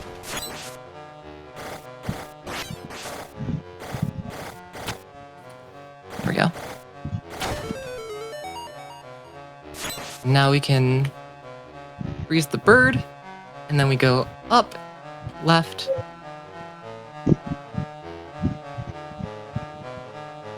up, left, right, down, right. Yeah, I'd say normally someone you're that- supposed to go where the White Cloak is following you. You can just memorize the solution. Yeah. I did see someone in chat saying they like their birds negative 300 degrees frozen. But there's That's very 300 true, degrees. that's Oh right. yeah, here, you can just go down and back up, and you can just loop through the screens and save a pretty significant amount of time. Now satisfying, thank you. No problem. Now that that segment's done, we have the shelter key, and we can leave and go to. We can go to the right. We have a zapper enemy here, but the zapper enemy will leave once we press their buttons twice. And we've already done that once to go down, so it's the second time.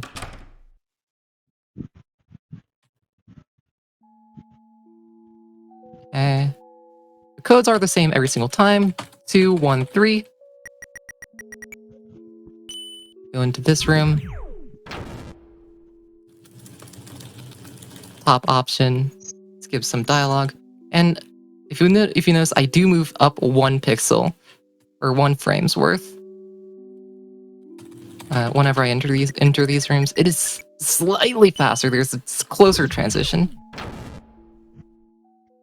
Yeah, the You do transition move here, up. it isn't a vertical wall, it's a diagonal wall. It's really strange if you look at the Yeah, it's like 2 different transition zones that are stacked on top of each other for some reason. Yeah. And the top one is slightly closer, just because of how diagonal it is.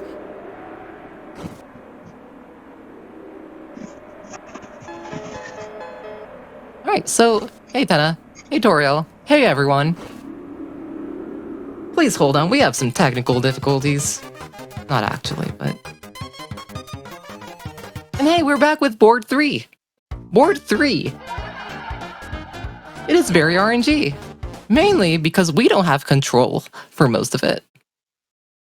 Your choices don't matter. Mm-hmm. But Hey everyone, I hope you haven't forgotten. It's TV time. But this time it's Tenna's TV time. So we have some quizzes here. And quizzes are RNG. Why are they RNG? Because Susie and Ralsei just decide to do their own thing. Specifically Ralsei will choose something at random. So he can either choose the top option, which is the fastest, or the bottom option, which is the slowest, and loses 1.5 seconds or so each time he does so. See some I love TVs in chat, and that's exactly what we'll be doing here. Just ends the fight immediately. And it pleases Tenna, so why not? It's time for a real challenge. Hey, welcome back to cooking. We are here one more time. We have some more cooking to do. I lied, we actually don't have more cooking to do. We just have to watch as fire rains down from above and these cubes go from one pipe to the other. And I take too much damage.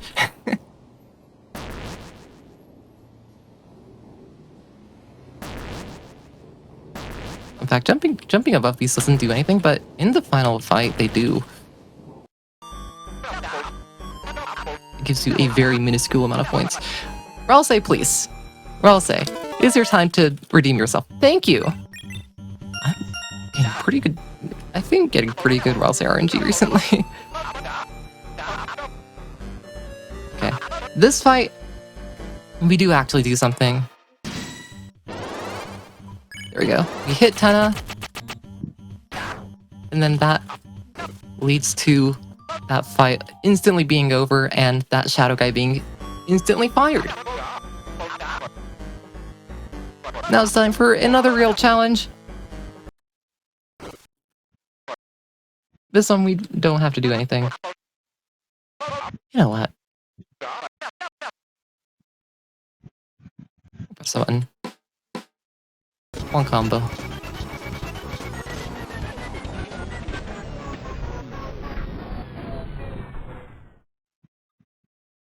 Okay, on to our third and final quiz. Ralsei, please. I want good RNG. You just gotta give it to us. Nice! 3-1-1 is really... Okay, not bad. It's really good, actually. It's like third fastest. So I'm happy with that. Okay, volume up.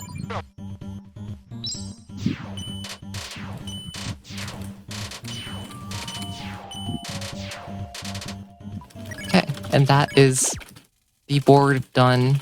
We volume up and then just graze to max, and then turn the TV off.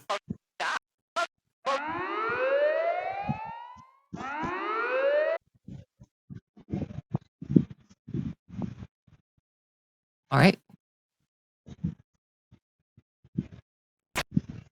There we go.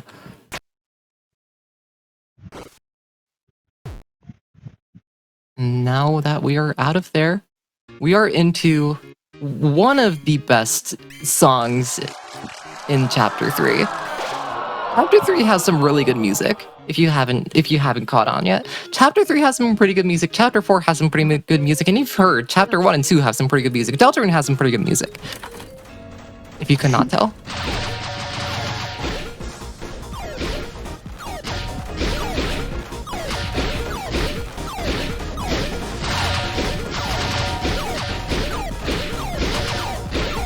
Also, you can press the run button to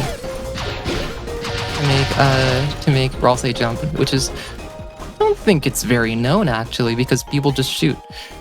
I want to try to do this, see if I can't get it. Nice. Actually not. I didn't think I would get that after running into the wall. Huh. It's actually not as hard as I thought. So what is the C rank room reward? Is the water cooler. Who is the bartender? That is Ram and not Romb.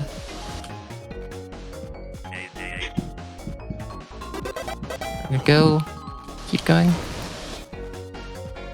And yeah, I have no idea how I see in chat how I got that with a bump. Sometimes it's just very nice to you. So Tenna tells everyone everyone's fired. No, they're hired. No, you have to find the liners. Maybe they should have turned around. Okay, RNG. See if we can get. Sure. Yeah, where the shadow guys spawn at this room is RNG, and if you miss the counter escape, it's 3 turns, so it's around 20 seconds.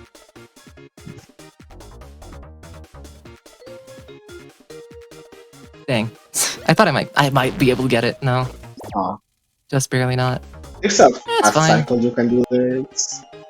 I don't know exactly how much time it saves. I think it's 3 seconds ish. It saves very minimal time. You have an encounter skip there where we just go around. No. Go to the right. Also, as you can see, these lights have very questionable hitboxes. Yeah, sometimes they can be very nice. You're also much more likely to hit you lower than higher. Or is it? I don't remember how they work actually in that regard.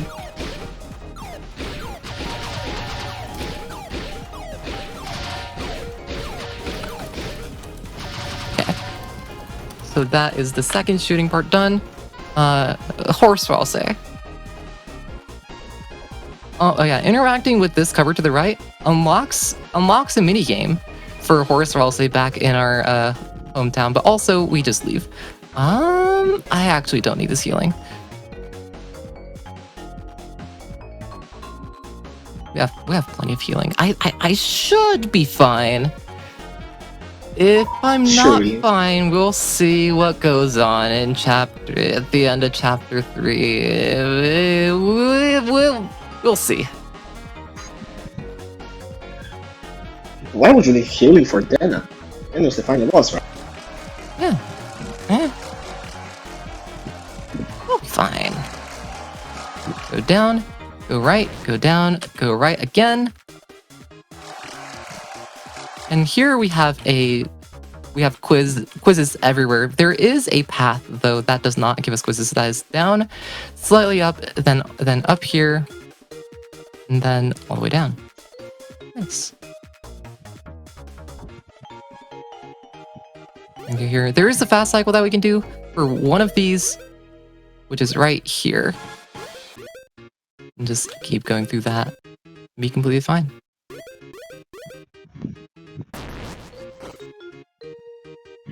Alright. It is time. Everyone likes Rules Card, right? We saw him in chapter 1, we saw him in chapter 2. But this time he's just here for food. And now that I'm talking about food, I'm hungry. But he's just here for food. It's possible to get through there without bumping, but it's pretty difficult.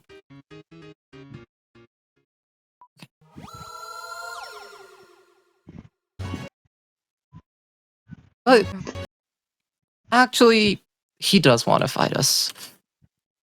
So we're sent into another battle with Rules Card.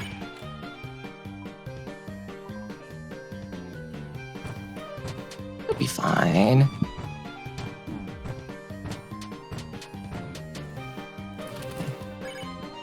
However, Lancer comes up and says, "Hey, I'm here. I'm changing some of your options in the menu. So now we have the option to Lancer. And when we Lancer, Lancer decides to bring the enemies into our party." Let me see. Can I get the fast? Can I get the fast? On these sections, you can miss one Lancer and still be fine. Dang. Not visible. Yeah. I messed it up. That's all. All good. We'll just do a 3-turn on this one. Not a big deal. All right. And you can't just mash through once you have 80% or more spare. 20%. Mm-hmm. Okay. Ow. Yeah. I also hear you get John Ralsei.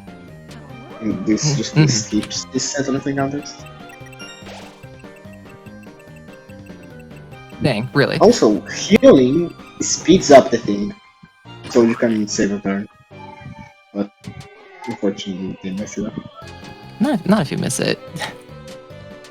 That's 20. So yeah, okay. I'm just doing math in my head of how much I actually have to do. Ow. Not I haven't yet. Okay, so he had with the laser pointer, and this laser pointer is a little scary until we realize that we can just do this.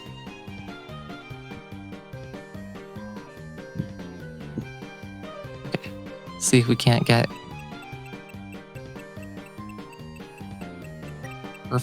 perfect second turn at least. There we go. 2, 3, 4, 5. Nice. It is always the fifth one that Lancer comes up, though. Just need to be wary of that. This one goes circly circle. Just have to be careful. Oop. And then we can just smash that. And be fine. And that is the rules fight done.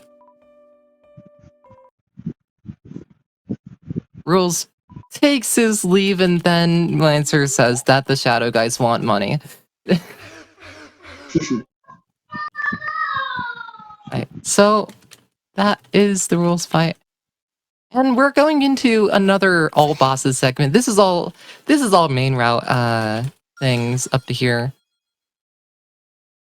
But from here on, we have a couple little things that we have to do for all bosses. I'll say walking on air. We have a little item called the Shadow Mantle. And that Shadow Mantle is stuck behind a boss fight. So we will have to do that. And Chapter 3 is another one of those chapters that has more than 2 boss fights, so we'll see what that means in a little bit. For that, though, we do want to get a couple items going up to that little part.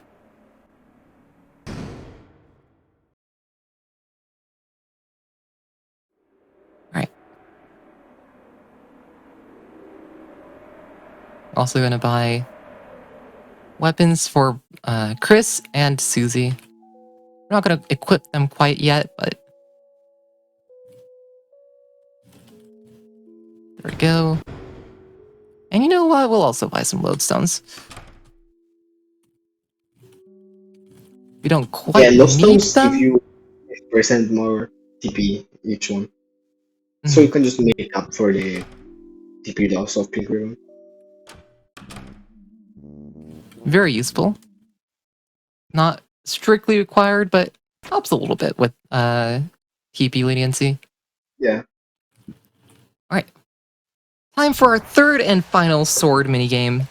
This one is a bit longer than the others because there's 4-ish, 3-ish segments to it. Probably the first and third-ish segment are shorter, so it kind of balances out. First off, this is the only segment in this entire game where Ralsei and Susie follow you directly. Usually they have their own controllers, but here they follow you directly. And that is very nice for us because that means that we can do this. And now we're LV3, so we can just break this barrier to the right, and then go over here to a place we certainly have not seen today. Maybe. Looks kind of weird. Say that again? Alright. Down into the manhole here. Oop. There we go. And you'll see the LV meters rising very slowly. there are quite a few enemies that we have to take out in this segment. 1, 2. Here we go. Here, once we take out the flowers, the yellow enemy will come down and fight us. We do have to take out the flowers first, or we do have the option of taking out the yellow enemy first. And here, once we take out the fish enemy, the yellow dragon enemies also disappear. Okay, and we take out the masks. Take out all of these masks. There we go. You out. Very nice. Sometimes these enemies are very nice to you, and this time they are being very nice.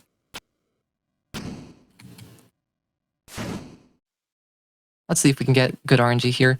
It feels like when these enemies start moving once you take out the last one is RNG. The pattern that they start moving in is not RNG. You will always have the same ones start moving every single time. And this is the last enemy that we have to take out for LV Max. Now that we have LV Max, we can break these trees and head to the back stage, as I like to call it, where we find Tenna talking to himself about certain things. But, you know, he's kind of in the way. Let's get rid of the obstacle, right? Anyways, and now we're heading here comes into the mental / nightmare / error fight / however you want to call it. yeah, This fight is something. Yeah, this fight is word for word a nightmare for speedrunners. It is fast. It is more consistent to do it on the first try, but it is much more difficult. But hey, we do On what the we have to first do. try, no heals spawn, so Mhm. and you only have 6 hits before you die. Yeah, I'm gonna focus up. So if you want to talk.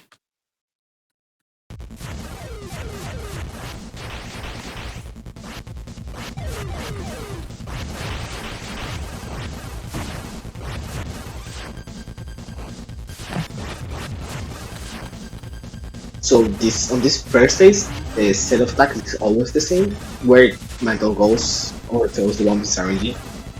But you can mostly use damage with it. On this phase, the attack where mental goes is not RNG, so you can just predict the movements. Ow. Third phase is the hard one because it's really chaotic, as you can see. It's really easy to take a lot of damage quickly. And the attacks it does, it's also harder than phase 1. Oh, I didn't know that they just don't move there. And phase 4 is really not that bad, the attack is always the same. The bombs are RNG, but this thing is Nice. First try. and that's That's pretty mental. fast too. GG. Yeah, that is. I think I feel like across all runners, this is one of the hardest fights. If you ask like 10 runners, most people would say this is the hardest fight in all bosses. It's mostly because of the no heal aspect. Mm-hmm. No heal, and also it's such a different system to just normally going through the game.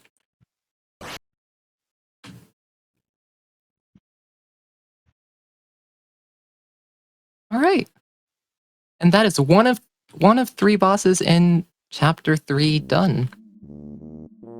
Wait, but you only Let me have 10 see. left. Yeah. Interesting.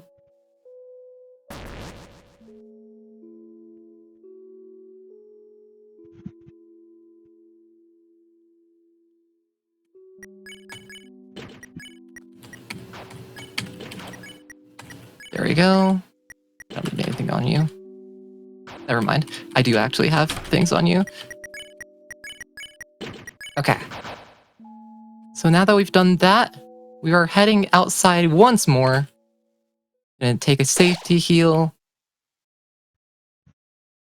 And we see the dark fountain that we need to seal. And we see Tenna going like, hey, we're done with your games. We're not doing any more of your games. So Tenna tries to convince us and plays an entire cutscene to do so. This game has some cutscenes. Yeah, the trauma cutscene. Yeah. Okay, so chapter 3, Tenna fight. All bosses, all chapters, all bosses, glitchless. Chapter 3, Tenna fight. You can do this very quickly. I believe if you play it really well, you can get a 5 churn. That's what I'll be going for, but hey, I don't think I've ever gotten it. Kind of hard. Yeah. I don't know the exact. I think you need to trade both. This is the thing. Oh, maybe. One last TV time for the road, and it is Tenna time. Our 7th boss fight of this run. 7 of 10. Okay, well, we're not gonna get past this fight anyways, because I missed a crit, but hey. As you can see, Chris is doing a lot of damage, and this is because if you do like mantle fight, Chris just does times 6 damage on this fight.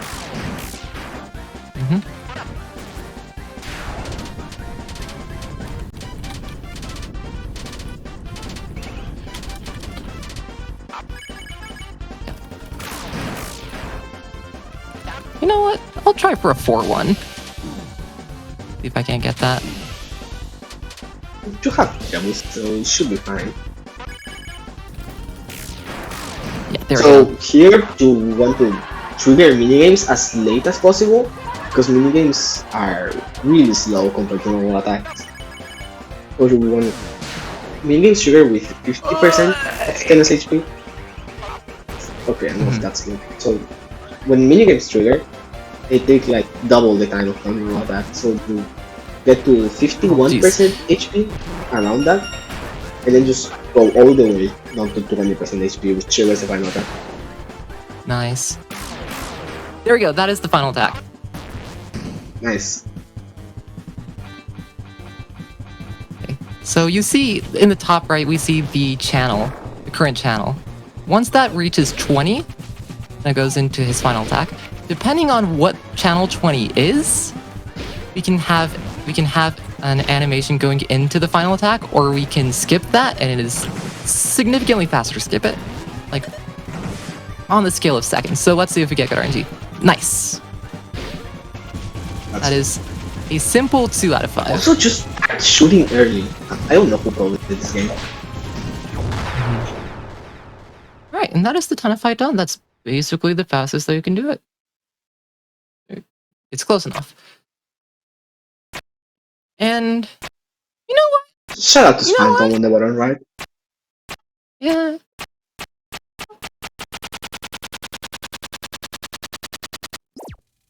You know what? I think we'll risk it. So that is the Tenna fight done, and that is all bosses for chapter 3, right? We have another cutscene. There's nothing more after this. Yeah, we have plenty of cutscenes at the end of chapter 3. We have Tenna's backstory, and now we have Susie's backstory. So that's the fight ending at channel 66. No significance. I can think of anything that could be signifying. Nah, it's not. It's just Scorpion. All right, so. By the way, I want you all to know I am 4 minutes ahead of PB. Oh. So as long as I don't horrendously mess something up, this is probably a hidden encounter PB. Let's go. And you die to Leo. First of its kind. We're not It's healing. only the second show, so yes, definitely a first of its kind. Mm-hmm. We can go. I don't think we need to heal. You do have the mantle, right? I do have the mantle, and I do have it equipped. Okay.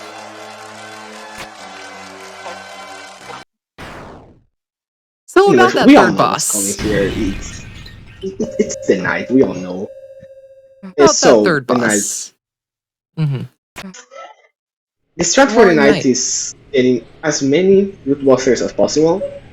On some turns you want to fight with fight, so you can end its fight slightly earlier. It's, most of the time you just want to dodge the attacks. Just don't die and you'll be fine. The fast strat is like 8 seconds faster on night. Just preferably not die. That's way better. Alright, let's go. Let's see if we can't get this. Roaring Night.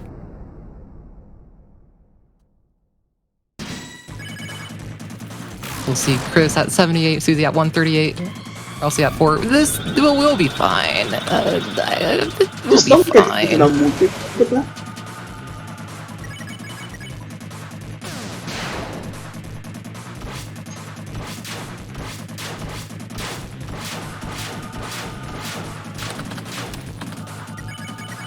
There we go. Use Hold Breath, Root Buster, and our Top Kick that we got all the way back in Chapter 1.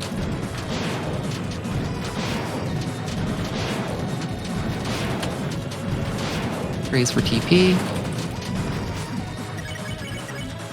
Whoop.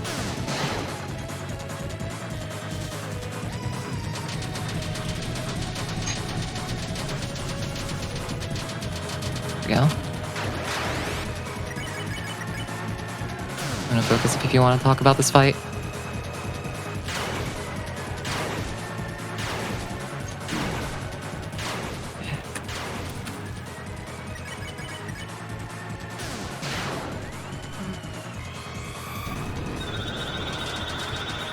Keep hitting those. So another thing Rootbuster has on chapters 3 and 4 is that you have to time the C press.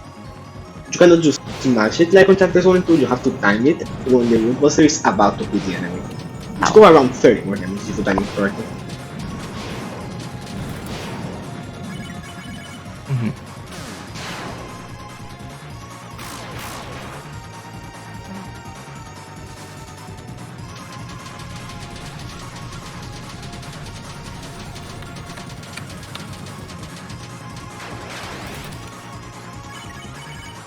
I did miss a crit, so I don't know what damage values those are right now.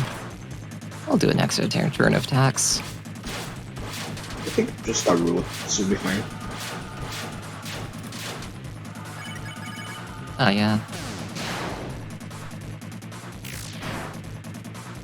Oh, we got the fast attack. We got the fastest turn anyway.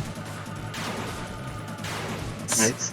So the final turns trigger 1 turn before to do the actual damage. Sorry, 1 turn after to do the actual damage. So if you know you have triggered, you can just defend on that turn. But it's way safer to just do a bit of damage in case you miss it. Okay. Dodge that. Final little rush here.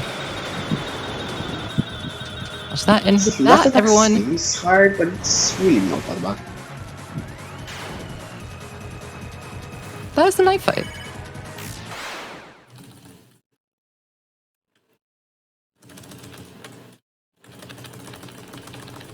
I'll absolutely take that. Yeah, and that is the last really meaningful part of Chapter 3 in terms of things that can really lose you time. From here on out, it's, again, a lot of cutscenes. We have, it looks like about 3.5 minutes of cutscenes and walking.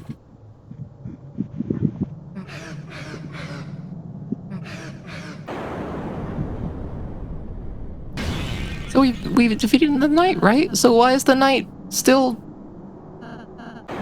attacking us? Who knows? It's Chris, surely.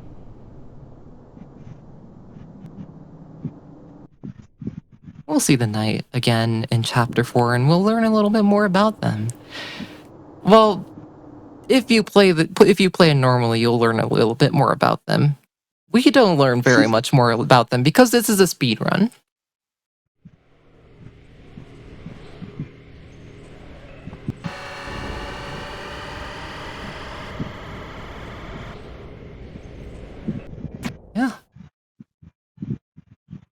And all of a sudden, these spears that you may have seen from another game in this franchise. Hey, Undyne.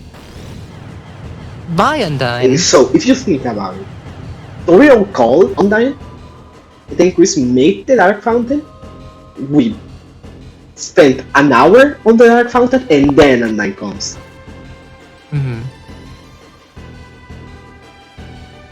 So, and then just took an hour to go from the police station, which is like really close to our house. Makes no sense. It's interesting to think about.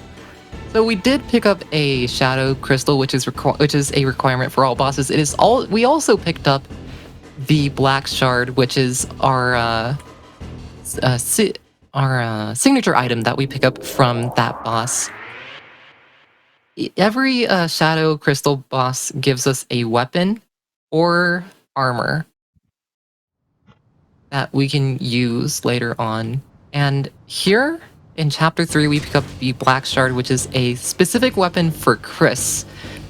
In chapter 1, we picked up the devil tail, rather. Or is it the devil tail? I don't remember which is which. The tail from Jevil. And then in chapter 2, we got the deal maker from Spamton, which I completely neglected to mention, that it gives a bunch of, I think it gives 5 magic, doesn't it? Something like that. I don't know the exact number. I know it's 3 things, and that's it. It gives a lot of magic and some defense. And again, that's useful for specifically Susie, because Root Busters do a lot of damage based on attack and magic. And then the black shard. Formula for Root Busters is damage times 5 and magic times 3. So magic helps quite a bit, not as much as attack though. And that is chapter 3 done. Now that chapter 3 is done, we're going to go straight into chapter 4. We have one last chapter for you all today. We have another 5. I don't know why I said 5. Around 55 minutes of gameplay. Let's say an hour. Let's round to an hour. But we're coming up on the end, on the latter part of this run. 3, 2, 1, go into chapter 4.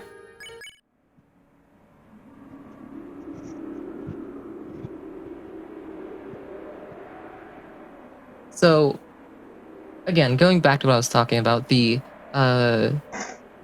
Devil's Tail, I think. I'm just gonna call it that. The Deal Maker. No, it's the Devil's Tail.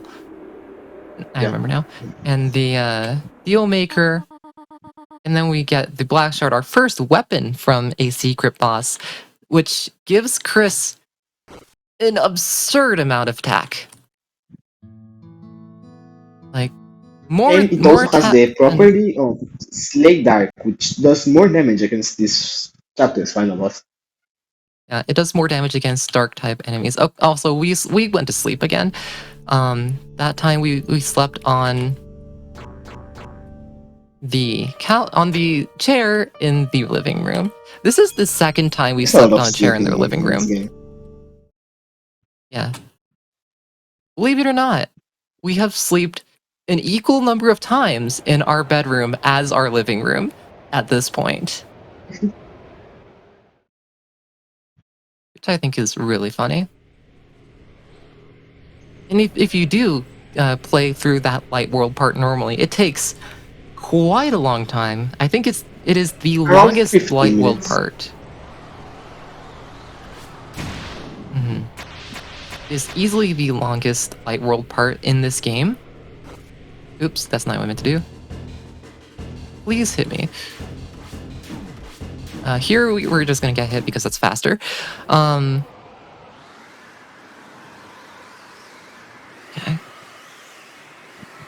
I did equip that. Yeah, okay. I was just making absolutely sure that I'm doing everything right.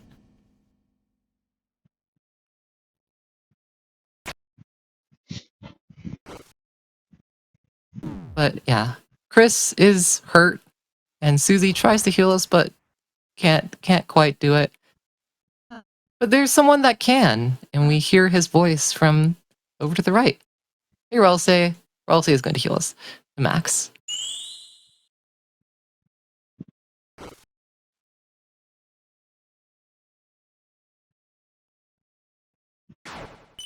Alright, so let's head out. Shout out to these stairs. For some reason, pressing down and up while climbing them gives you max speed. No one really knows how this works.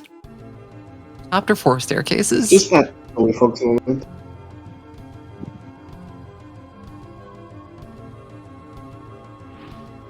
Okay, we have these Gways. First enemy that we meet in chapter 4 that we just attack. And you saw Chris doing absurd damage there. Again, without a crit, that's almost 200.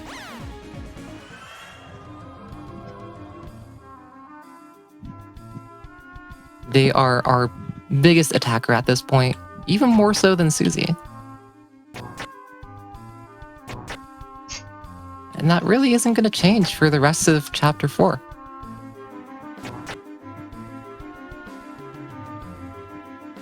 Over this way, we see a so these little drawings and words that we see, these Japanese words that you all definitely can't read, are all prophecies that will come to pass. We can dodge this enemy right here. Anything that is written on these little glass panels will happen. Is how we are introduced to them. Now we're in a dark place.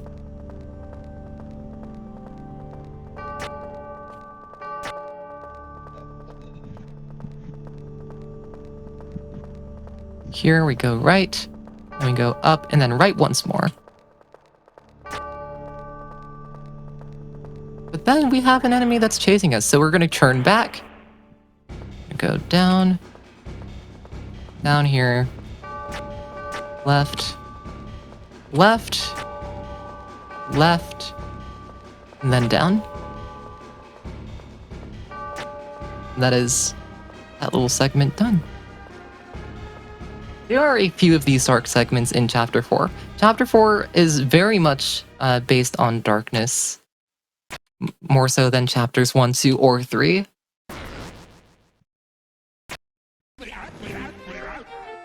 Okay. So, there's a little trick here that I learned right, 10 minutes before this run that I want to see if I can get here.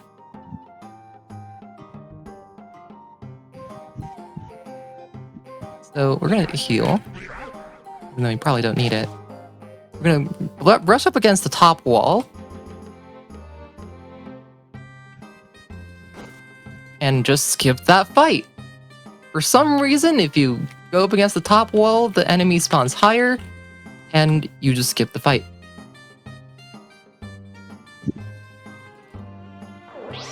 Everyone loves the old man. Alright. Now keep going. How long ago actually was that encounter skip found? I remember it being very recent. It was like 3 days ago. Let me check. So very recent. Okay, 4 days ago. Okay. At minimum, very recent. But first time it's been shown off in a marathon. It's pretty cool. The game's only been out for chapter 3 and 4 has only been out for a month and a half, but still, finding new things is cool.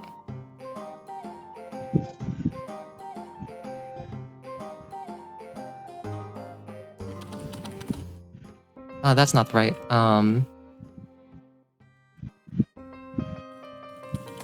There we go. All of these piano puzzles have hints to them that you can find around the area or elsewhere. However, we just have them memorized because we're speedrunning.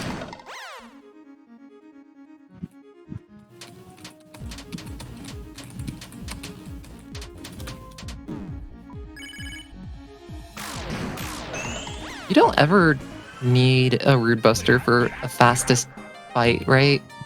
With the Gways. So I guess No. that's like the only 2 fights. Okay. I'm gonna heal. That's why not. Here we're gonna go left and then back in because that is the most consistent way to skip that fight. There is a faster way, but you know, I would much rather just actually skip the fight, especially with marathon safety.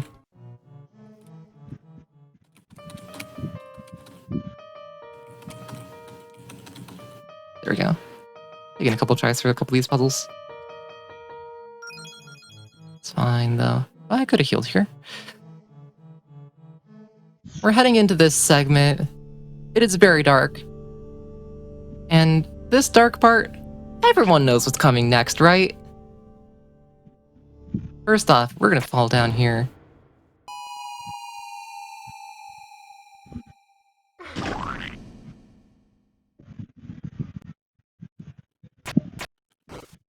And Susie tries to heal us, but instead, Ralsei does it for her. So, you all know what's coming. We're gonna slide down here, slide down here, slide down here, go right one more time, slide down and walk over. It is time for the Jackenstein fight. If you want to talk about how this fight works. Okay, so the Jackenstein fight is much different on speedruns than on casual gameplay.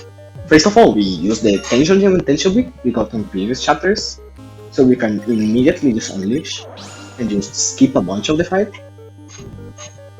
On the unleash turns, we have to go follow Jackenstein, just get 35% mercy, kind of RNG.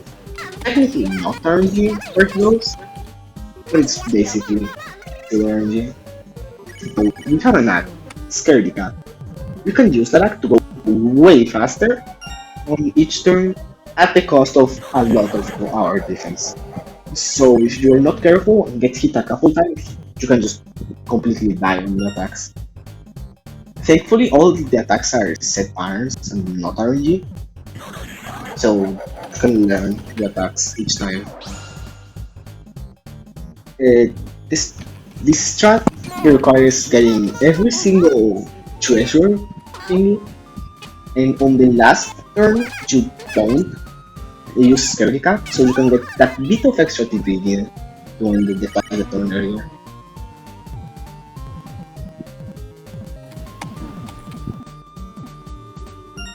Need every single bit of PP.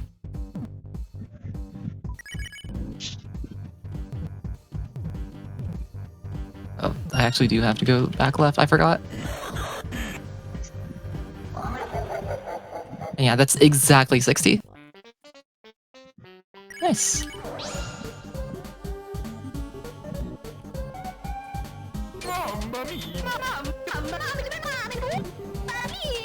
Yeah, if you don't have tension gem or tension brick, the fight usually is around 4 turns longer. It is significantly longer. So hey, Jackenstein always says you're taking too long, but I don't know. I don't know if that was taking too long because that was gold. Yeah, that was fast. That was a pretty good fight. Also, banger soundtrack. Chapter 3 has a couple like super duper good songs. I feel like Chapter 4 is just consistently amazing. Chapter 4 is really good on the LCD department. Yeah. You also play Deltarune. You also listen to the music.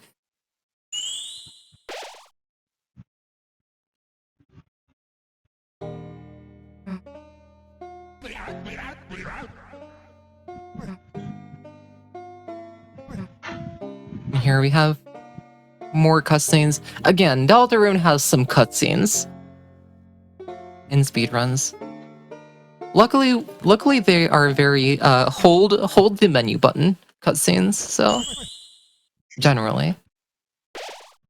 Usually they aren't too much of a hassle. But they do make some time for us where we really don't have very much to talk about. But we do have one little item that we get here from Jackenstein. We get first off a big hug. He offers to show us his face, however we say no, and we get the I forget what it's called in English. Line box, I'm pretty sure. Anyways, it lets you climb. So you can say. We're now able to climb. Yeah, climb class. The climb clause. Yes, that sounds right. Anyways, you can just play the golden piano if you know the solution. Nice. Alright. Usually you go around the entire area to get hints on how to open this before actually opening it. But we already know the solution, so why not just open it now?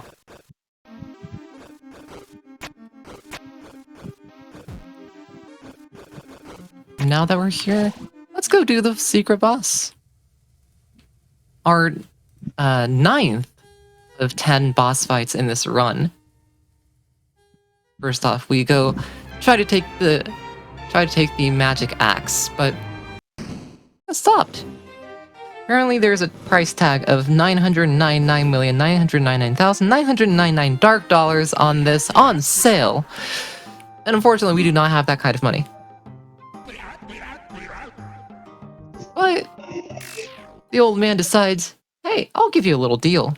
If you can give me a haircut, I'll give it to you for free. Maybe if we just axed nicely, potentially. Oh, it is actual dollars, okay. So, welcome to the Hammer of Justice fight, if you want to talk about this.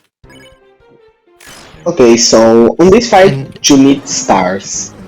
Fighting gives 4 stars, healing gives 9, and Root Busters, if you get the parries, it gives 8, and if you miss the parries, it gives 6. You need 84 stars to finish the fight. You can see Sawa got hit on the first turn, that repeats the first attack, which is slightly faster than getting the extra turn. And you mostly want to save up for using heal than using Root Busters. If Root Busters are cheaper, the animations make it not worth it for their healing. You can see also mashing the attacks, since it doesn't matter where you hit them, you also always gain 24 TP by fighting, so you can just mash attacks. And of course, if you press the direction of the arrow, right at the last second, that's not what I meant to do. It's called. Oh, okay. If you go against an arrow right at the last second, you get 0.5 extra TP, which adds up really quickly. Right.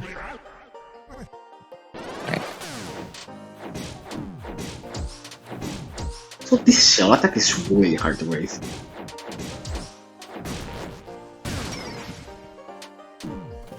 Alright. Let's see if we can get some good grazing here.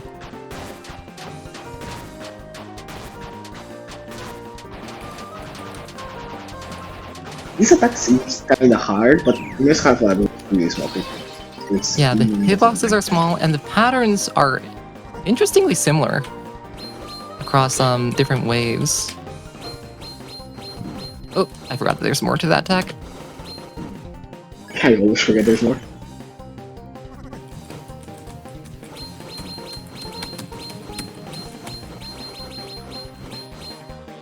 Right.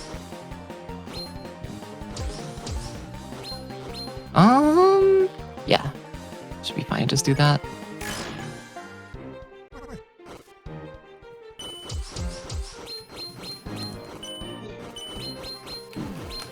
Also see, I'm kind of low on HP, but it doesn't really matter because the Hammer of Justice is very nice and decides, hey, you take less damage the less HP you have. Yeah. So each time you use the heal spell, it gets slightly better, so that you get heal more.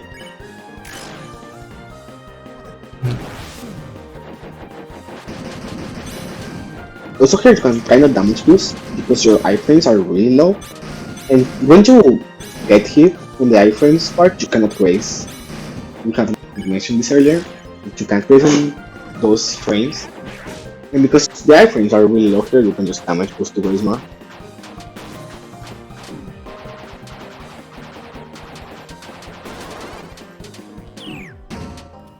Okay, get that heal. We're gonna have one more turn here, right?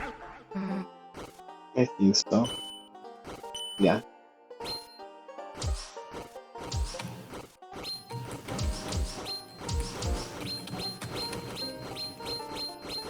Okay, there we go. And that attack should do it. Yep. Final attack. Gonna have 5 of these shells going around, and then we have this attack where we don't really need to do anything. And that is the Hammer of Justice fight done. I really like this fight. It's really fun. Mm-hmm.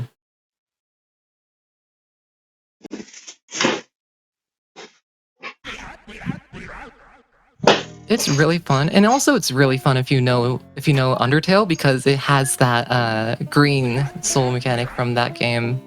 Yeah. Which is really cool. Okay. So now that we have done that, we have a little bit more to go in this chapter before we're done. First off, we need to play a giant piano to open a door. And for that, we need sheet music. Oh, that's not the right... It was the right way, actually, but it's fine. Okay. Have you equipped the hammer? Have you equipped the hammer? I have not, actually. Thank you. I completely forgot to do so. It's not the right way. It's so easy to forget to equip it. Like, I completed the fight. There's nothing more I have to do, right? Also here, we're going out of the way Nice. to get attention game, which helps in a fight later. Yeah, again, there is a lot of darkness, and you saw how helpful it was in the Jackstein fight.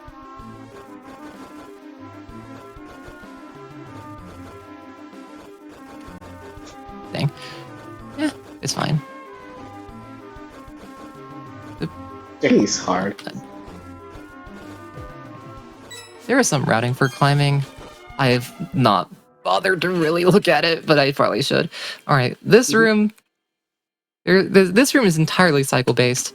All these enemies are on the same cycle, so you see one, you know exactly where the others are. All right, and that's gonna take us to this. This is a super duper cutscene. However, we can skip most of it by saying, no, we don't. What about we don't actually think of what Susie's doing?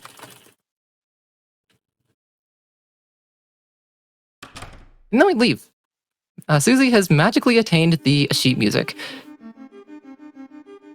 It's a very important item that we'll be using pretty shortly here.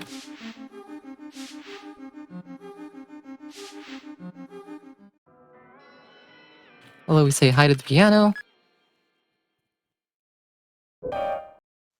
And we're handed the sheet music. To play what song was written down.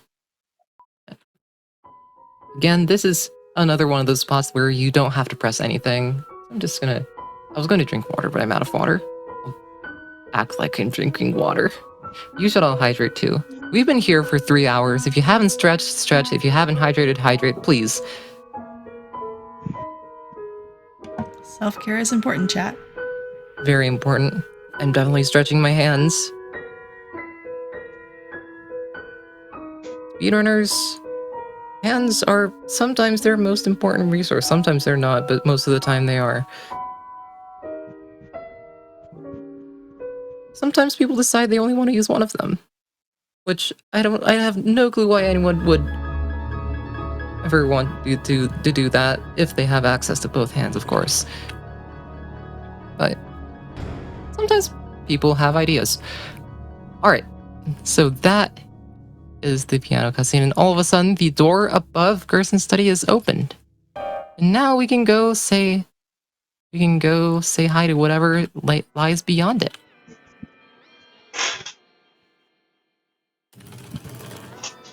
Okay.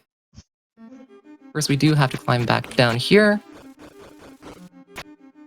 We did not have any fights, so we should be good on health.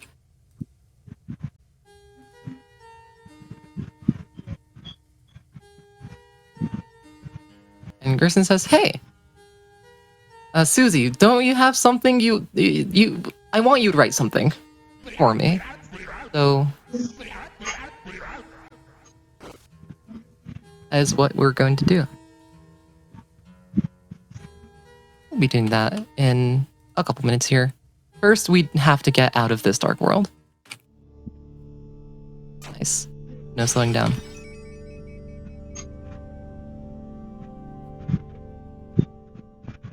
And there's the stairs that were broken earlier. We're simply going to climb up here. And would you look at that? It's the Roaring Knight again. We saw them for the first time in Chapter 3, and we've already seen them a total of 3 times across Chapters 3 and 4. We're going to be seeing plenty more of them, so...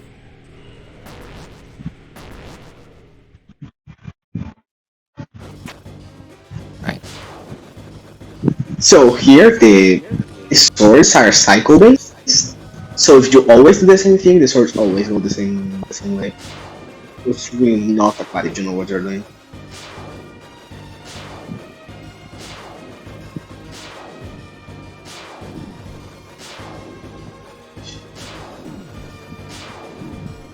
Nope, that's not what I meant to do. Also, I believe you can only die if you are at 1 HP, so it's most of the time, right? It is much safer than it looks like.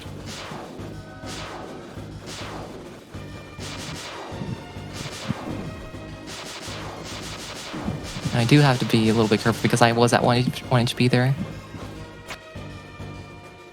That's the climb done. The knight is climbing up the stairs. Susie is chasing after them. However, they go through the door and lock it.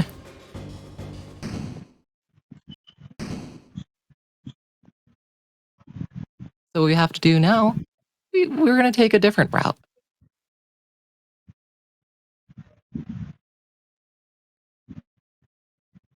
What is that different route, you say? Go over this way, and we're going to close the dark fountain, and then head over from there. That's the end of the chapter, right? You close the fountain. Yeah, of course. Every time at the end of the chapter, except for chapter 3, you close the fountain. That's the end of the chapter.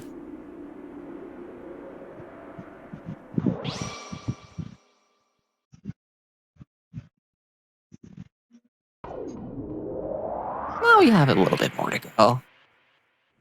And by a little bit, I mean we have another half hour of run. Okay. Go into this room. We're back in the light world, by the way. It is very dark. Back in the light world, but it is dark. And we see in the pastor's office, we see this hammer and dust. And if you know a couple things from Undertale, you know exactly what this means. So Susie again was told to write a letter, and that letter is going to be written here. And from here on out, for the next 10-ish minutes, we're going to be going with just these two. Maybe a little bit more than 10 minutes. No, roughly 10 minutes. It'll be just these two. We won't be saying hi to Ralsei for a little while longer. Also, I really like this part of the game. I really like this cutscene for what it is. It's really fun. Mm-hmm. Also diagonal, Chris. Oh, Diagonal Chris. Right. This time Susie opens a dark fountain. And we're going Oh, so that into... means Susie's denied, right? Oh yeah, it must be. And we're going into our second dark world of the chapter. Technically, I guess this is the first time we've had 2 dark worlds in a chapter. So I don't know if chapter 1 counts. It might count. I don't I don't think know. it does. Depends on the person you ask. Technically, but So yeah, hey everyone. If the first sanctuary was so good, why wasn't there a second one? Welcome to the second sanctuary. Unfortunately, you cannot go down these stairs and keep speed. I don't think. you can go down left stairs and keep speed, but there's like no down left stairs on the game. Interesting. Alright.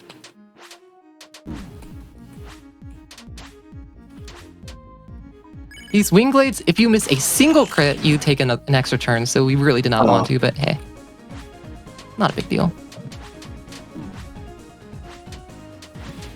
Alright. That fight done. Prophecy tells us about the Titans again. Well, honestly, we already know all of this. We don't really care. We just want to get to the end, right? Speedrun. So we use this. We use the piano to break the blocks. I really like this part. I think it's really fun.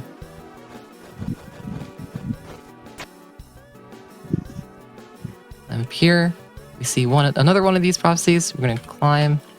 Do a little bit of climbing here. There we go. Do a little cute encounter skip. Just have to knock them against the wall. Head over this way.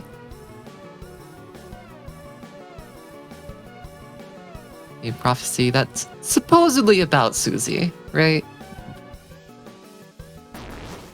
Surely. Alright. We climb up here. All of this is routed by a cool person called Trinky44, but I unfortunately have not really looked at the routing notes. Shout out Trinky. Yeah, this specific climbing section is really tough to do on the fast cycle.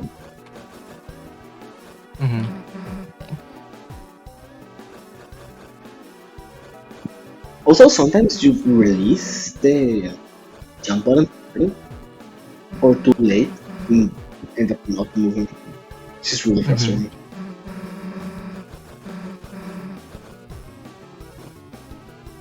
Alright. Now we're up to the end of this little climbing segment.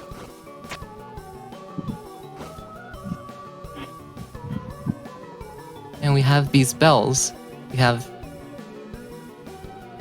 And we have the bells, and we have the Wicca Bell fight. For a fast fight, we do need to hit both these crits.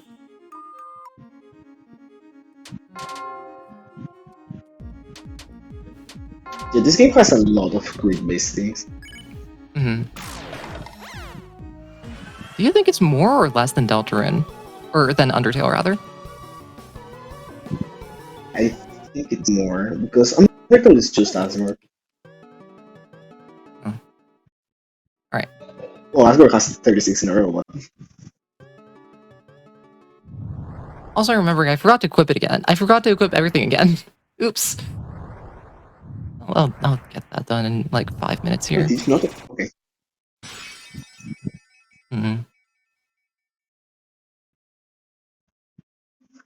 All down. Also, Jello still is on quiz, right? Just to make sure. I believe so right now.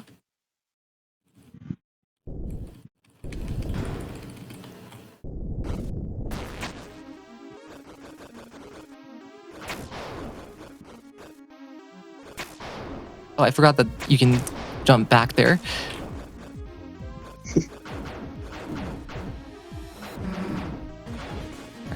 And Susie helps us up here.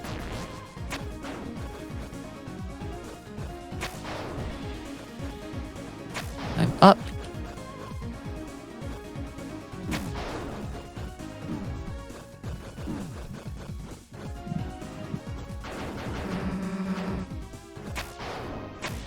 Susie's gonna help us again. I released it too early.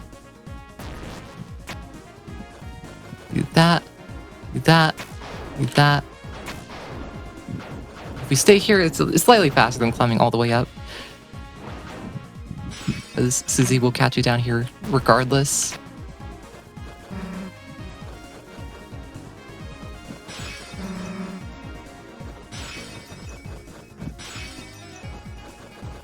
Alright. And Chris does wait for Susie to catch up. And Susie does wait for Chris to catch up, so it is just based on how fast we... It is cycle locked question mark, if you want to use that term. Alright. I didn't need to do that heal, but I'll take it anyways. Head down. Head into the secret room once more.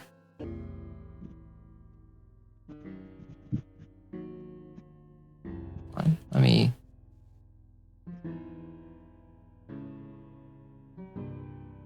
Yeah. Nope.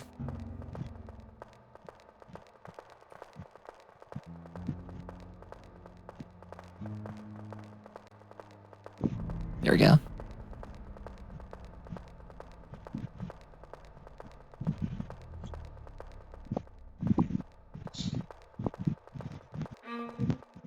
All right. No. And then Susie hears a sound.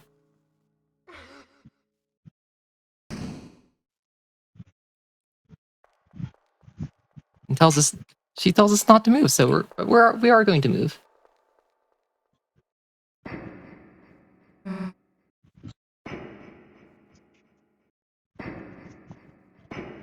Right.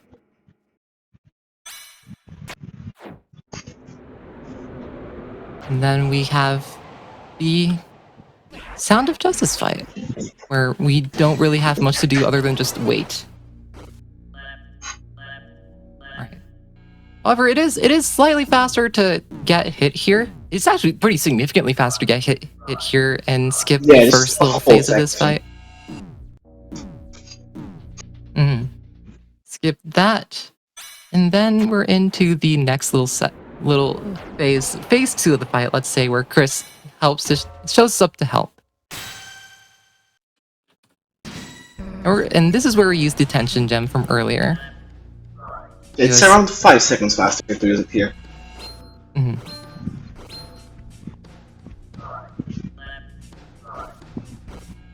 Even considering that we do have to pick it up to use it.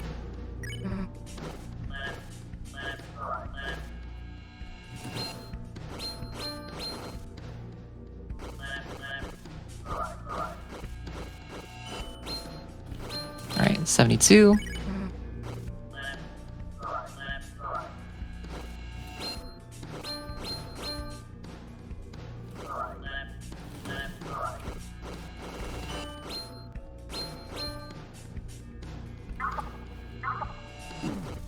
Don't actually need that much PP because Susie is able to use better heal with, I believe, 78 TP as opposed to 83. So You do almost, as opposed to 85. She needs less TP. So that is the end of the second sanctuary. There's nothing really more apart from leaving in terms of the speedrun. And also in glitched runs, you can just skip this entire little area, so... Yeah, once you enter, if you just go wrong or to the left, you skip the whole second sanctuary and save 10 minutes.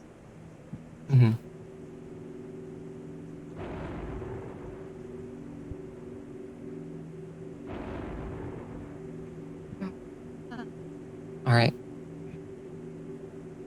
So now that that fight is done, we have stairs. And for some reason, these stairs in Chapter 4 are very weird. They let you go up them full speed if you hold down and up. But they also bump you down to walk speed, like, after a certain distance. It's really weird. It's odd. I don't understand why it happens. Then this fire hydrant tells us, hey, do you want to know the door code? It's 2202. Definitely no significance to that number whatsoever.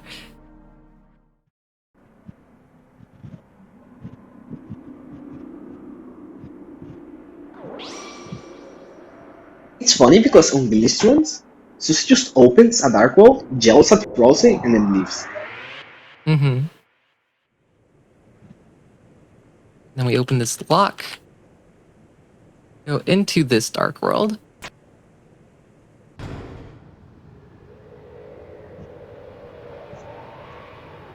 And this is our sixth dark world of this run, our third of this chapter.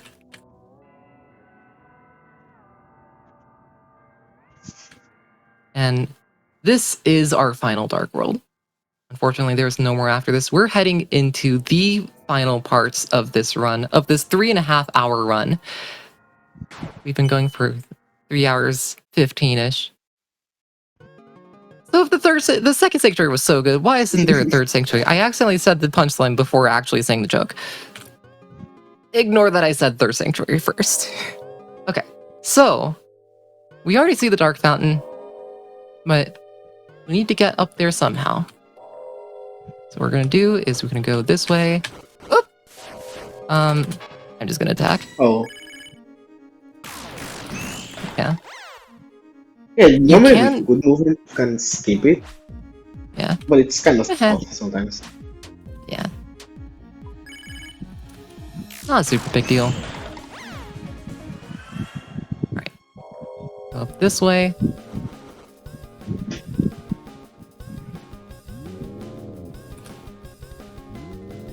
Make sure we don't bump on the walls. We don't need to really worry about getting hit here. Just need to worry about not hitting the walls. There we go. And there's a little cute encounter skip here if you can align this right. There we go. And that is the end of the quote-unquote normal part of the third sanctuary. There are no more optional encounters. Everything from here on out is forced.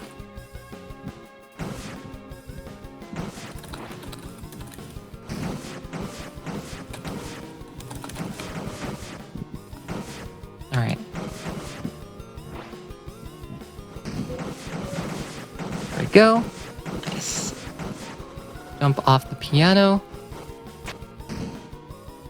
We're climbing up to the final climbing.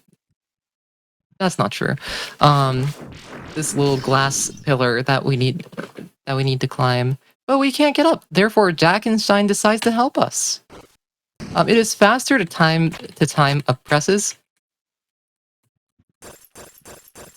than to just let him climb, as you can tell.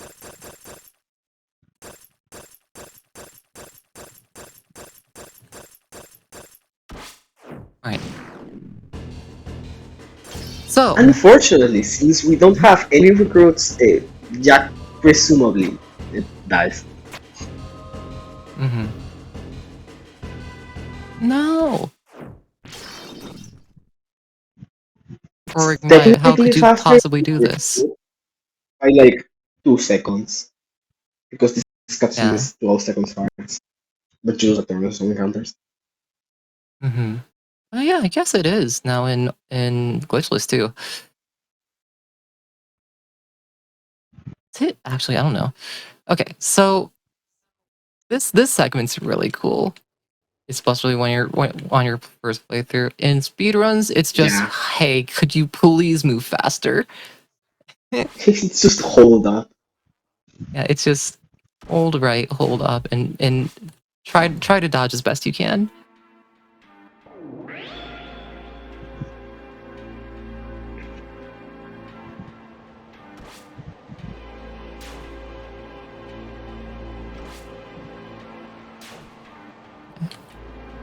go.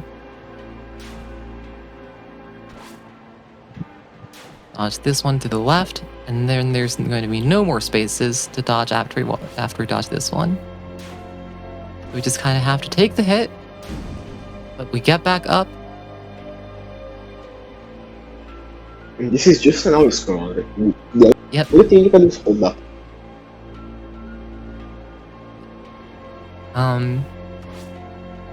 Past this, there's not really much. There's not really much else. Sel, if you have anything to say, this might be the last chance. Well, indeed. You can find more RPG content here on the RPG Limerick channel every Sunday at 12 p.m. Eastern at 9 a.m. Pacific. All sorts of content. We also do relays and other fun things with different RPG communities, so follow the channel if you've been enjoying the content.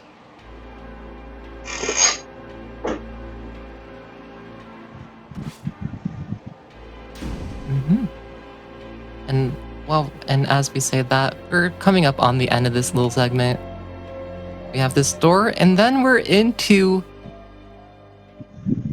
the final part of our all chapters, all bosses glitchless run. Take a heal. I don't think we needed it, but anyways. I think you guys auto heal here. Yeah. At least 2 of the 3 do.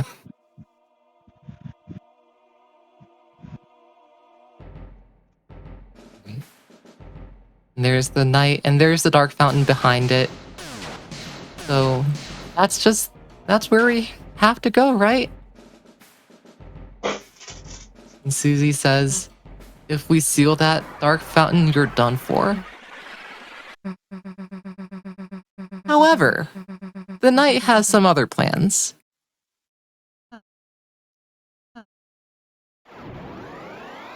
Five swords into the ground. We make another dark fountain. And what happens, if you remember in chapter 2, what happens if you make a dark fountain inside a dark world?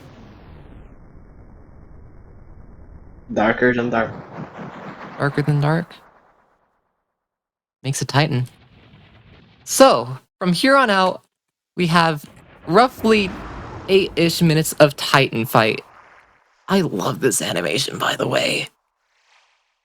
So cool. That's very good.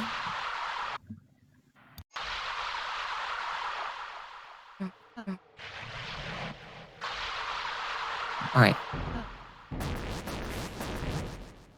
Going up into the titan fight here.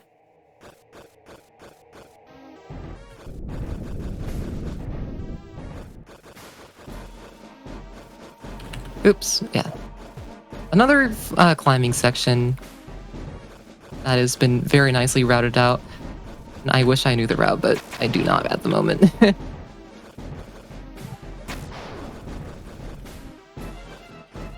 Alright. You'll see me doing these 3 jumps and 2 jumps all the time. It is actually it's very slightly faster, theoretically, yeah, to do 1 jumps everywhere. But it makes so little difference compared to 3 and 2 jumps that I just use 3 and 2 jumps everywhere. There we go.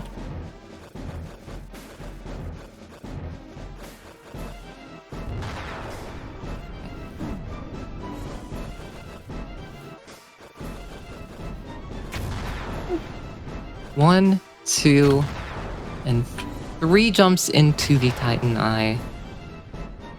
Fall down and meet up with Chris, Susie, and Ralsei.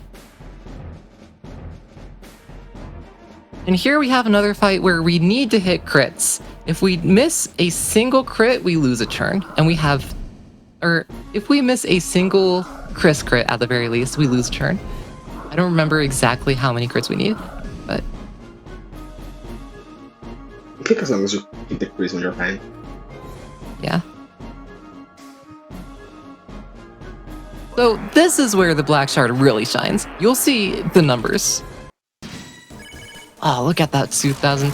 I forgot to equip things. You know how jealous. I've been forgetting to equip things for this entire chapter. It's fine. It's just a turn, it's fine. Okay. Yeah, normally Chris can deal up to 2,700 damage there. Mm-hmm. It's still big numbers, but Can be rare. it's no 2,700. So what do I have to equip here? Angel still on the worst. And Iron Shock if it's not on them.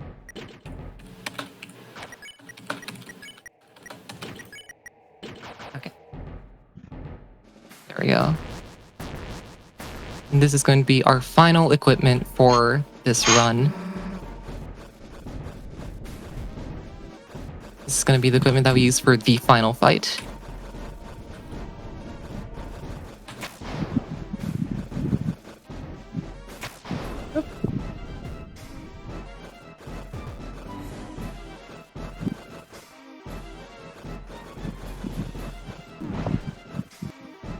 Thing. Getting all the routing.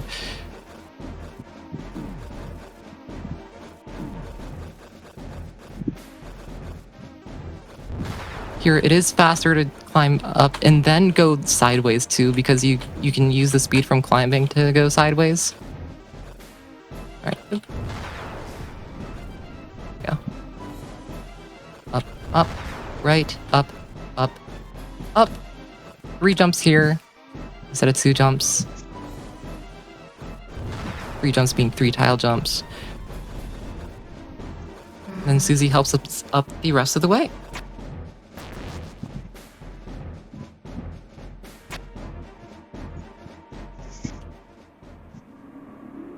Alright. And this is the actual final fight of the run. It's gonna be over pretty quickly, so don't blink. And through here. Now, it is time for our 10th out of 10 fights in all chapters, all bosses, glitchless, at least at the current moment, the final fight of this run. Welcome to the Titan fight. Old man. Oh my gosh. It's pretty lackluster in all chapters, all bosses. Anyways, so for this fight in your equipment is so good, you can just fight on the shield turns, and as you can see, Chris does a lot of damage. And you want to get as many TP as possible, so you can do an early unleash. And it doesn't save a turn per se, but it saves time. And the early unleash anyways. So on this attack, 670 crits. that's coming up now, you can just kill the worms. You only have to worry about the head. You don't have to worry about their bodies. If you kill the head, they just die. And it's attack early, which you can deal with it fast enough. What am I doing? Crits are Jeez. mostly important on the unleash turns, so missing shield crits is not that bad. Just have to worry about hitting them on the unleash turn. The hand attack is not bad to raise, but it can be tricky sometimes. And each cycle, as we call them, which is doing unleashes, you have 3 attacks and it just loops between them. So now it's when crits actually matter because you do way more damage. Alright, let's see.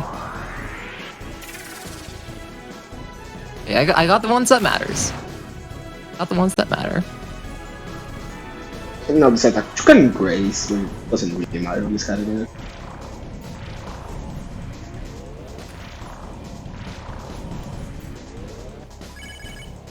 Got all the crits that really mattered, but yep, it's gonna be an extra turn Nice. anyways. It's fine. Oh. Okay. Yeah, normally you can end the fight on that turn, but sadly, it's annoying.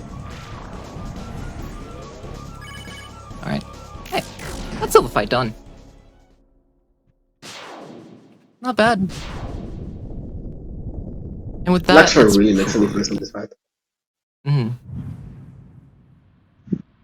And here we don't actually have to do anything, so we are simply going to defend every turn. We're not sparing.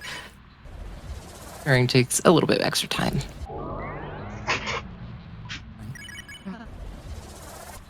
And then we're going to defend again.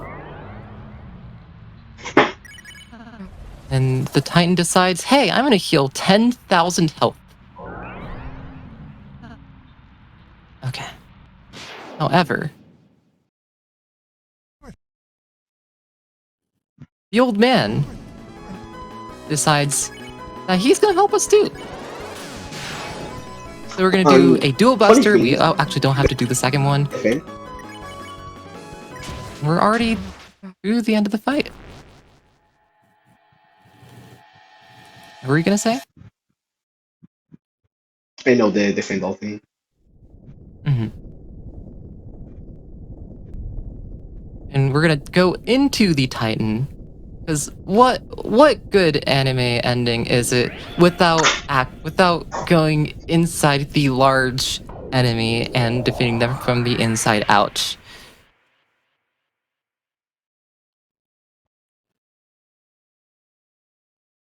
And from here on out, again, after the final battle, just a straight shot to the end of the chapter. You have 3.5 minutes though.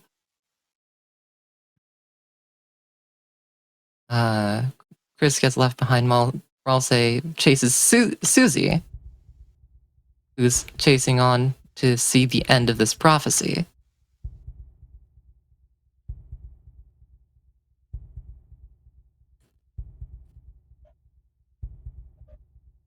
All right.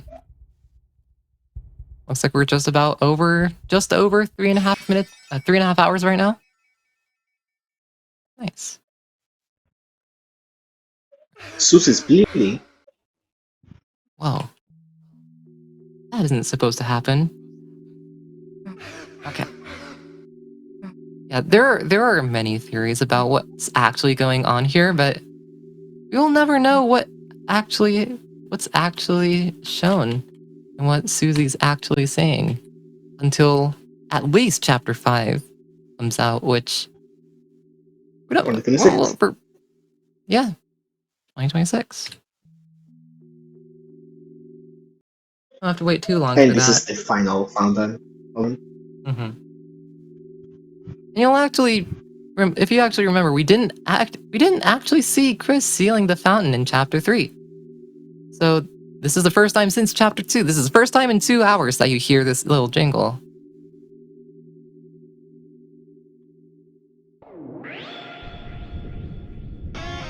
I love this jingle.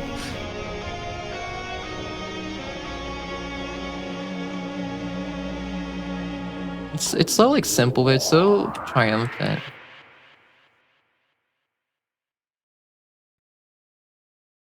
Yeah, we come back out to the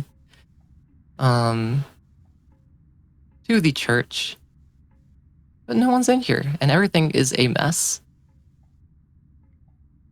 So he says, "Hey, let's just go home."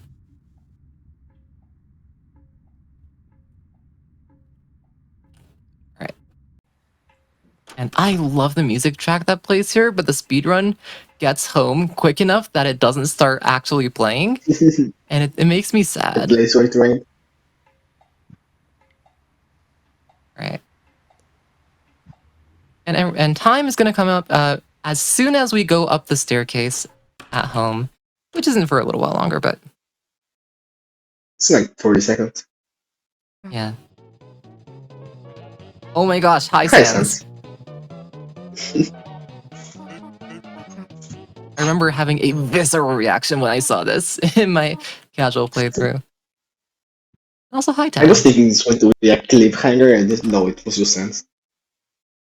Alright.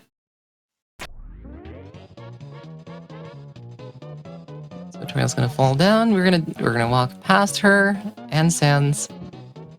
And that, everyone, is time. GG's. Thank you all for watching. Yeah, GG's. That's a 3:33 on my screen. It says a 3:33:41.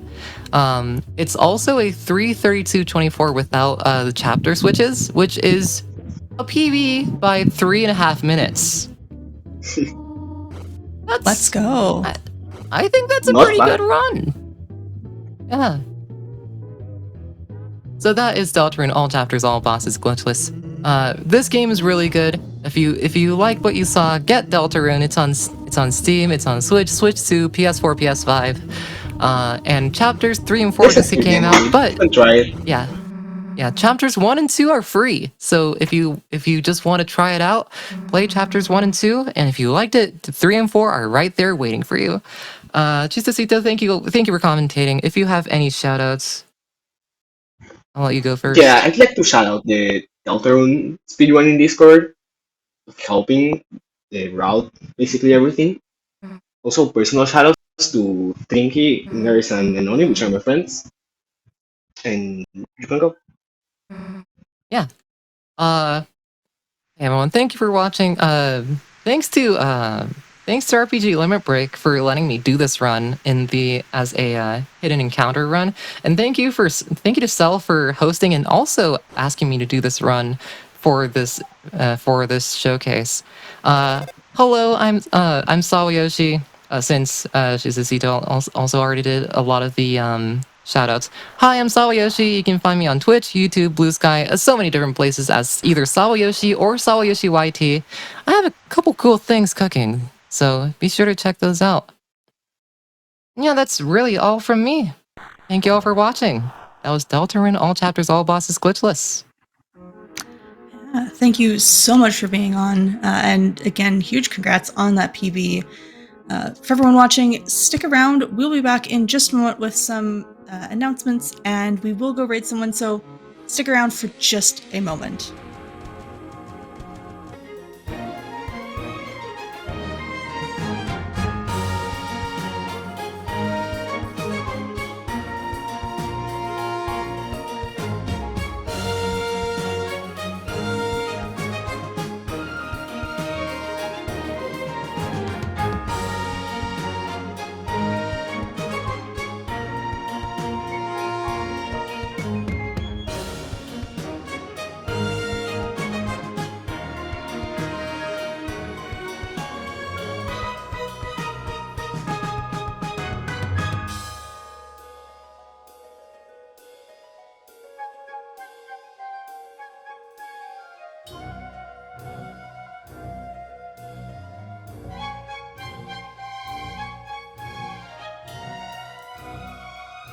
What a fantastic showcase. Incredible 3.5 minute PV, I think is what they said, run from SawaYoshi there with Deltarune.